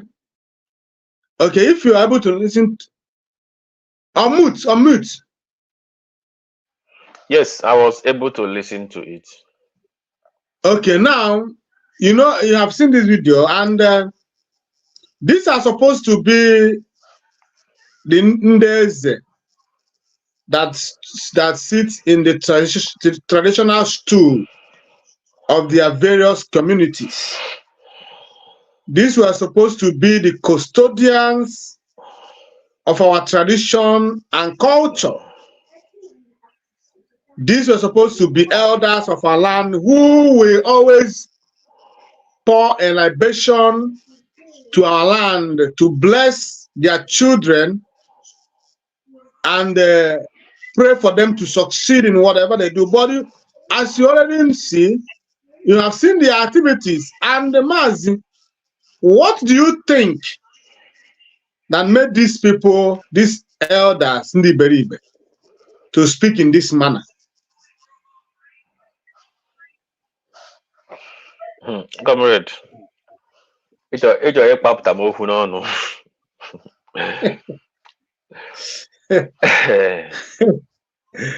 Comrade, if you read the history, I will say this in allegory somehow. If you read the history of the struggle in South Africa, you will remember the reason why Mandela divorced his wife. Immediately he was released from prison. When Mandela was in prison, anybody that speak with white police, any black person that speak with white police, after you are done, don't come back to that village, because they will catch you, they will kill you, they will throw you into your house and burn you down. They are doing those things. It's not that they are happy doing it, but they are trying to set an example. You understand? They are trying to set an example that we can never tolerate a saboteur in our land. That is what they are setting. It's very difficult. It's very difficult to achieve. But you can never get your freedom if you have not gotten to that level. You see? Because you must set a standard in a freedom fighting. If you don't set a standard, this is the kind of things you will be meeting all around. They will have the boldness to come and talk rubbish. After talking it, they will go back to their village and palace and relax. This kind of people are not supposed to be allowed anywhere in Biafra land. Their properties, everything should go down, and if they couldn't go down with it, they should go on exile forever. Because saboteur emboldens saboteurs. It breeds indiscipline in freedom fighting. See, we are talking about how degenerate our society have become. Some old men are talking about a governor that have killed a lot of people. The question you will ask is, these old men here, for people that would like to defend them, these old men here, is it that they don't know the activity of the governor in relation to the violence that is happening, the killings of our people that is happening? Is it that they don't know? Is it that they have not been told? Or is it that they know, they pretend they don't know because of some inchonchego and achoroha? Because I know the only thing that can motivate these old fools are their stomach. Because our society has become so degenerate that they are ready to sell their brother to feed themselves. They are ready to kill their brother to feed themselves. That is what they are doing. They are selling their people to help Uzadimma. So, in a freedom settings, these people should not be allowed to be alive. Because the more they allow these old people to be alive, then you see the next generation of saboteurs will be breeding from them.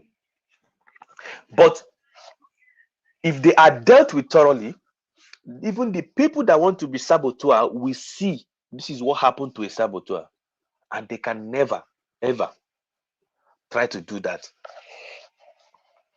Go to Afghanistan. You see, if you remember the US withdrawal from Afghanistan, why the people are clinging to an aeroplane to fly away from the country?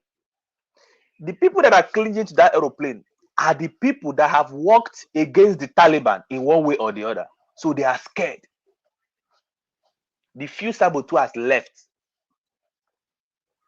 because all those people, they don't play with you.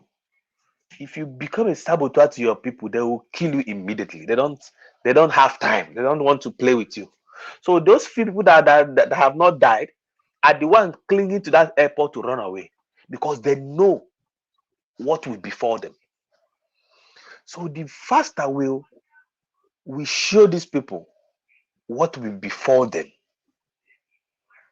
the faster they will shut up their mouth. We are not telling them to support our freedom. We are not telling you to come and start talking about Biafra in your palace or going to Abuja and talk about Biafra, because we know you are a coward. At least if you are a coward, you can't speak about Biafra. You are so scared of your Fulani masters. You can't speak about Biafra. At least shut your mouth up. Shut your mouth up.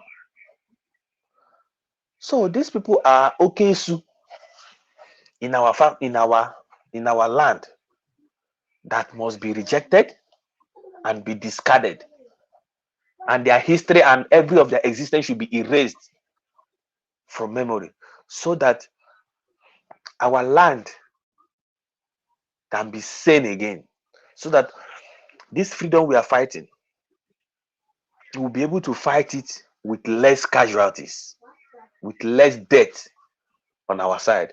Because as long as people are living in our land, they will become so entrenched that anything you do, even if our men is somewhere hiding, they are the one that gives the enemy the information. That is the last thing you need in a freedom fighting. So, and these are the people that can bring those things to us. So the faster they are eliminated, the better for our freedom. All hail Biafra. All hail Biafra. This brings us to the end of this program this evening, fellow Biafrans. Before I give you to say your final words this evening, I want you to understand that our land has already started dealing with these people. It has started dealing with them. And it will continue until they are no more. It's not everything we know we come on social media and talk about. But one thing we know that is sure is that the land of Biafra is already swallowing them, and they are paying the price for their sabotage. It will never be well with them. You cannot curse whom you did not create. It is not a must to cast a vote for a particular candidate. Yes. That is why it is called election. You may have your own reason to vote or like a particular candidate. I may have mine. And it is my right to vote for whomever that I wish. It shouldn't be something to cost me or something to kill me for. No. Even when we know that it's not by voting but by selection. But I still have my right to express and satisfy my conscience. So it is quite unfortunate that at this stage of our life, we still have such men in our land. These are the same people that sabotaged the Biafra in 1967, 1970. These are the same men. And today, they are trying to repeat what they did in the past. But the difference is that this time around, the Biafra land is dealing with them.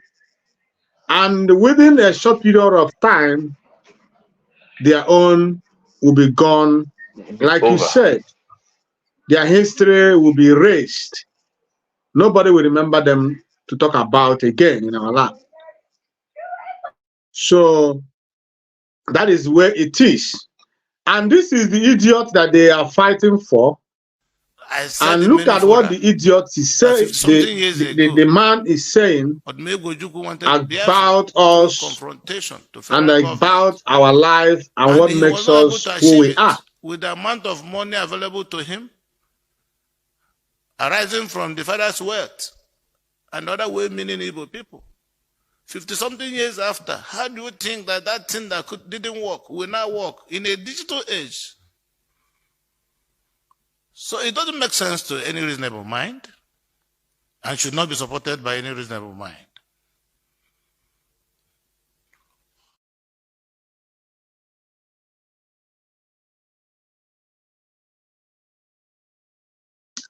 Yeah, Maz, this man talked about 1967, 1960 war. I mean, 1967, 1970 war.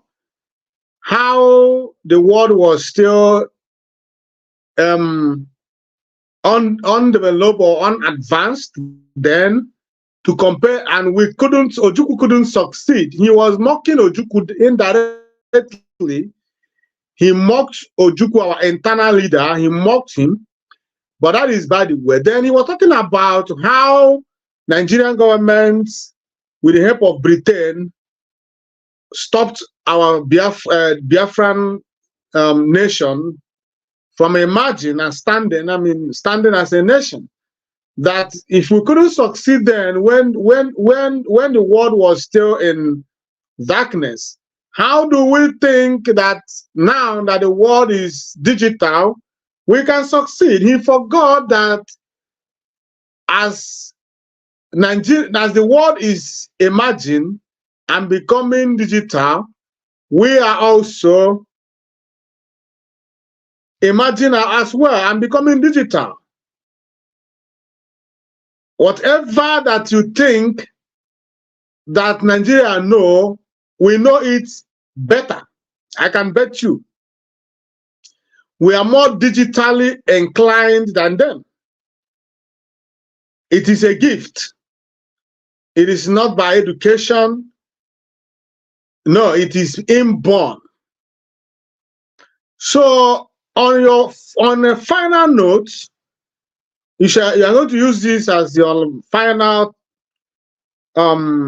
word to this program this evening, because we're already coming to conclusion. So what do you have to say about his nagging and boasting in support of his Fulani masters? Go on, Mazi. Thank you so much. You know what he said. I may not. What I see in what he said. He's throwing a challenge to us. He's throwing a challenge to us. So it is left to us to buckle our belts and let the challenge continues. Let's see what will happen, who will win.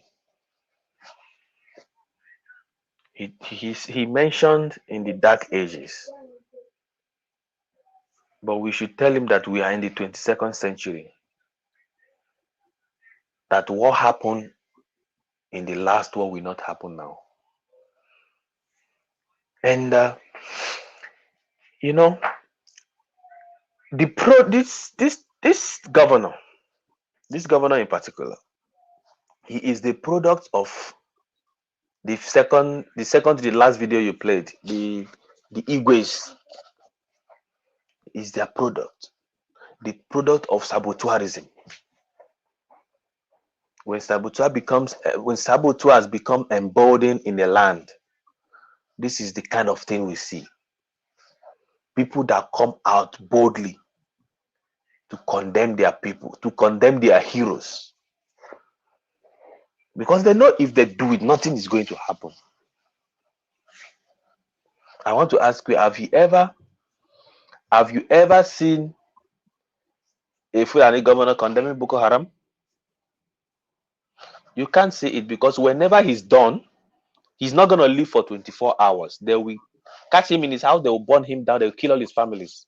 The way they did to a Kaduna PDP chairman when Buhari became president. Immediately the election was finished, they catch the man with his family and they burn him down. They burn his house.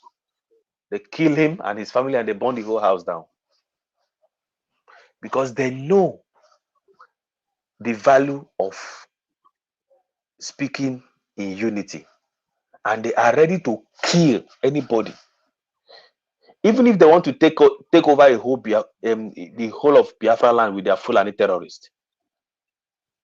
They don't want any resenting voice. They don't want anyone that will say no. If they want to do something positive or something negative, they don't want anybody that will be against them. So they know the price, they know the value of having one purpose and speaking in unison. That is why you will have less saboteur there. Yeah, it's not that it's not that in their mind individually they agree with whatever they want to do, but they believe that thing they want to do is bigger than them individually. You understand what I mean? It's a collective thing they want to do. They believe that it's bigger than them, so they don't have the power to say no. That is why whatever they said, all of them say, yes, this is how it's going to be, this is how it's going to be, and they do it the way. But come to our Biafra land. When this one is speaking A, this one is speaking B. That is the price we are paying today because of what our leaders, from the Igwes, PGs, down to the governors, the kind of bad example they set, which we ignored for a very long time. So, but now, I thank God now that we are trying to correct it, and very, very soon they will be hearing the message. Is it that they leave Biafra land? It's better they go to Abuja and talk that nonsense, and they leave Biafra land. They will be giving them, will be imposing an exile on them because they don't represent their people anymore. So they should go to where they represent. They represent the Fulanis, so they should go there and work with them. All hail Biafra. Emaz, yeah. Before you go, what do you have to say about our leaders' court, Supreme Court case coming up on the 5th of this month? What do you have to say about it? Yeah, what I have to say, I'm very, very optimistic about our leaders' court case on the 5th because it came very fast. I think there is something positive happening, and all of us should hope and remain very optimistic about it. And yeah, if you talk about the lawyers, there have been doubts about the performance of the lawyers and their intention, their true intentions. But you know, let us keep that aside and hope for the best. Because right now, the only person talking about the release of our leader is Simon Ekpa. So they have arrogated that responsibility to him, and he has taken it up very gladly. And I hope something positive will happen in this court case. So what I urge our people, our men on ground, we must keep the pressure on. The pressure must be on. The pressure must be on. That is the only thing that can guarantee our freedom. When the pressure is on, we must keep the pot boiling. All hail Biafra. And Mazi, it's not here in IPOB, Western Cape, South African media. We also speak about the release of our leader. We are lending our voice each time we come live. We make it a duty to call for the release of Oyendumas and the Kanu. So as someone is calling for our leaders in need, we're also here in this platform calling for his release. And we believe that everything all the messages are making their waves, and we know that the enemies are listening. That is the most important thing. They are listening to us. The world is listening to us, and we must continue to ask for the right thing to do. Like I always say, we are not begging for Nigeria to do us favor here. No, far from it. We are not begging them to do us any favor. No, we are not begging them to give us anything that is not ours. No, we are only calling for Bola Ahmed Tinubu, the current president of the Zoological Republic of Nigeria, to do the right thing. And what is the right thing? To obey the judgment of the court. And I hope that on Thursday they will listen to the voice of reasoning and they will obey, because we, as you said, we are very, very optimistic about the outcome, because we know that Zoo have turned it upside down. They don't see any loopholes. There's nothing. No judgment is going to go the other way. That will be right. That will be correct. Not possible. Onyendu Mazi Nnamdi Kanu is innocent. He has been discharged and asked to go home. And the Nigerian government has been ordered to quit further prosecution on these particular issues. So, it remains so. Former dead president Buhari could not, who started it, could not get anything out of it. Not talk of this current government that knows nothing out of it. The only thing I was asking, I always ask Tinubu, the president of Nigeria, to do not inherit another person's enemy. It is very, very unwise. It is not a good, it's not for a, so if you know what is right, you do it. Let those who think otherwise go and do it. But for you, you know what is right. You do what is right. When Abacha pursued you to kill you, you ran. Abacha did not go to United States of America or anywhere you ran to kidnap you and bring you illegally back to Nigeria. No. Why should Nigeria government kidnap Mazi Nnamdi Kanu? And you, who has gone through that part in the past, is abetting and supporting it. So, in this juncture, I thank you, Mazi Philip, okay, for your hard work, for your in-depth analysis, and all the contributions you have made in this platform today, and the ones you have made in the past. We always value your presence here, and we will always want you back, because we own this.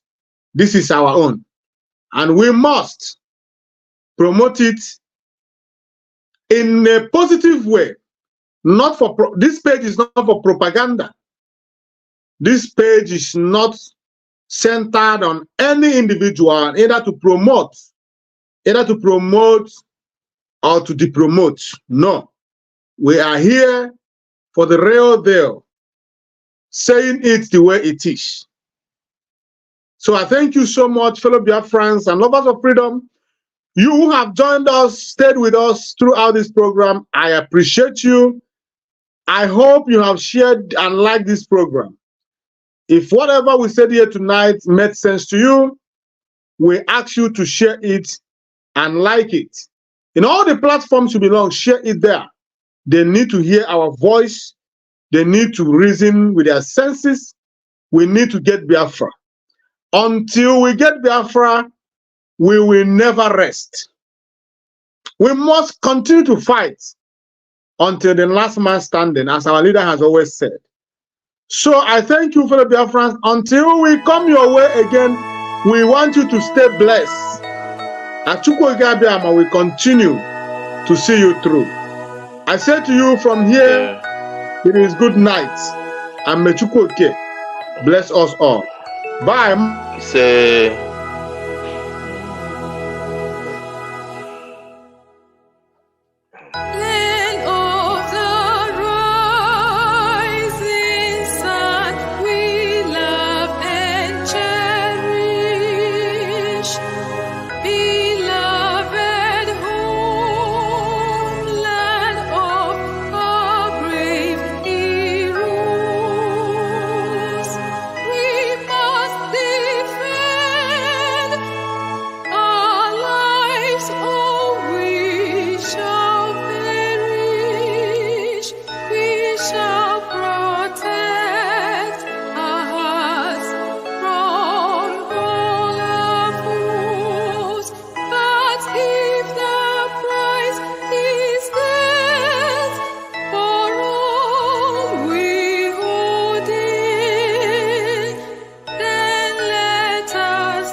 Consecrated nation.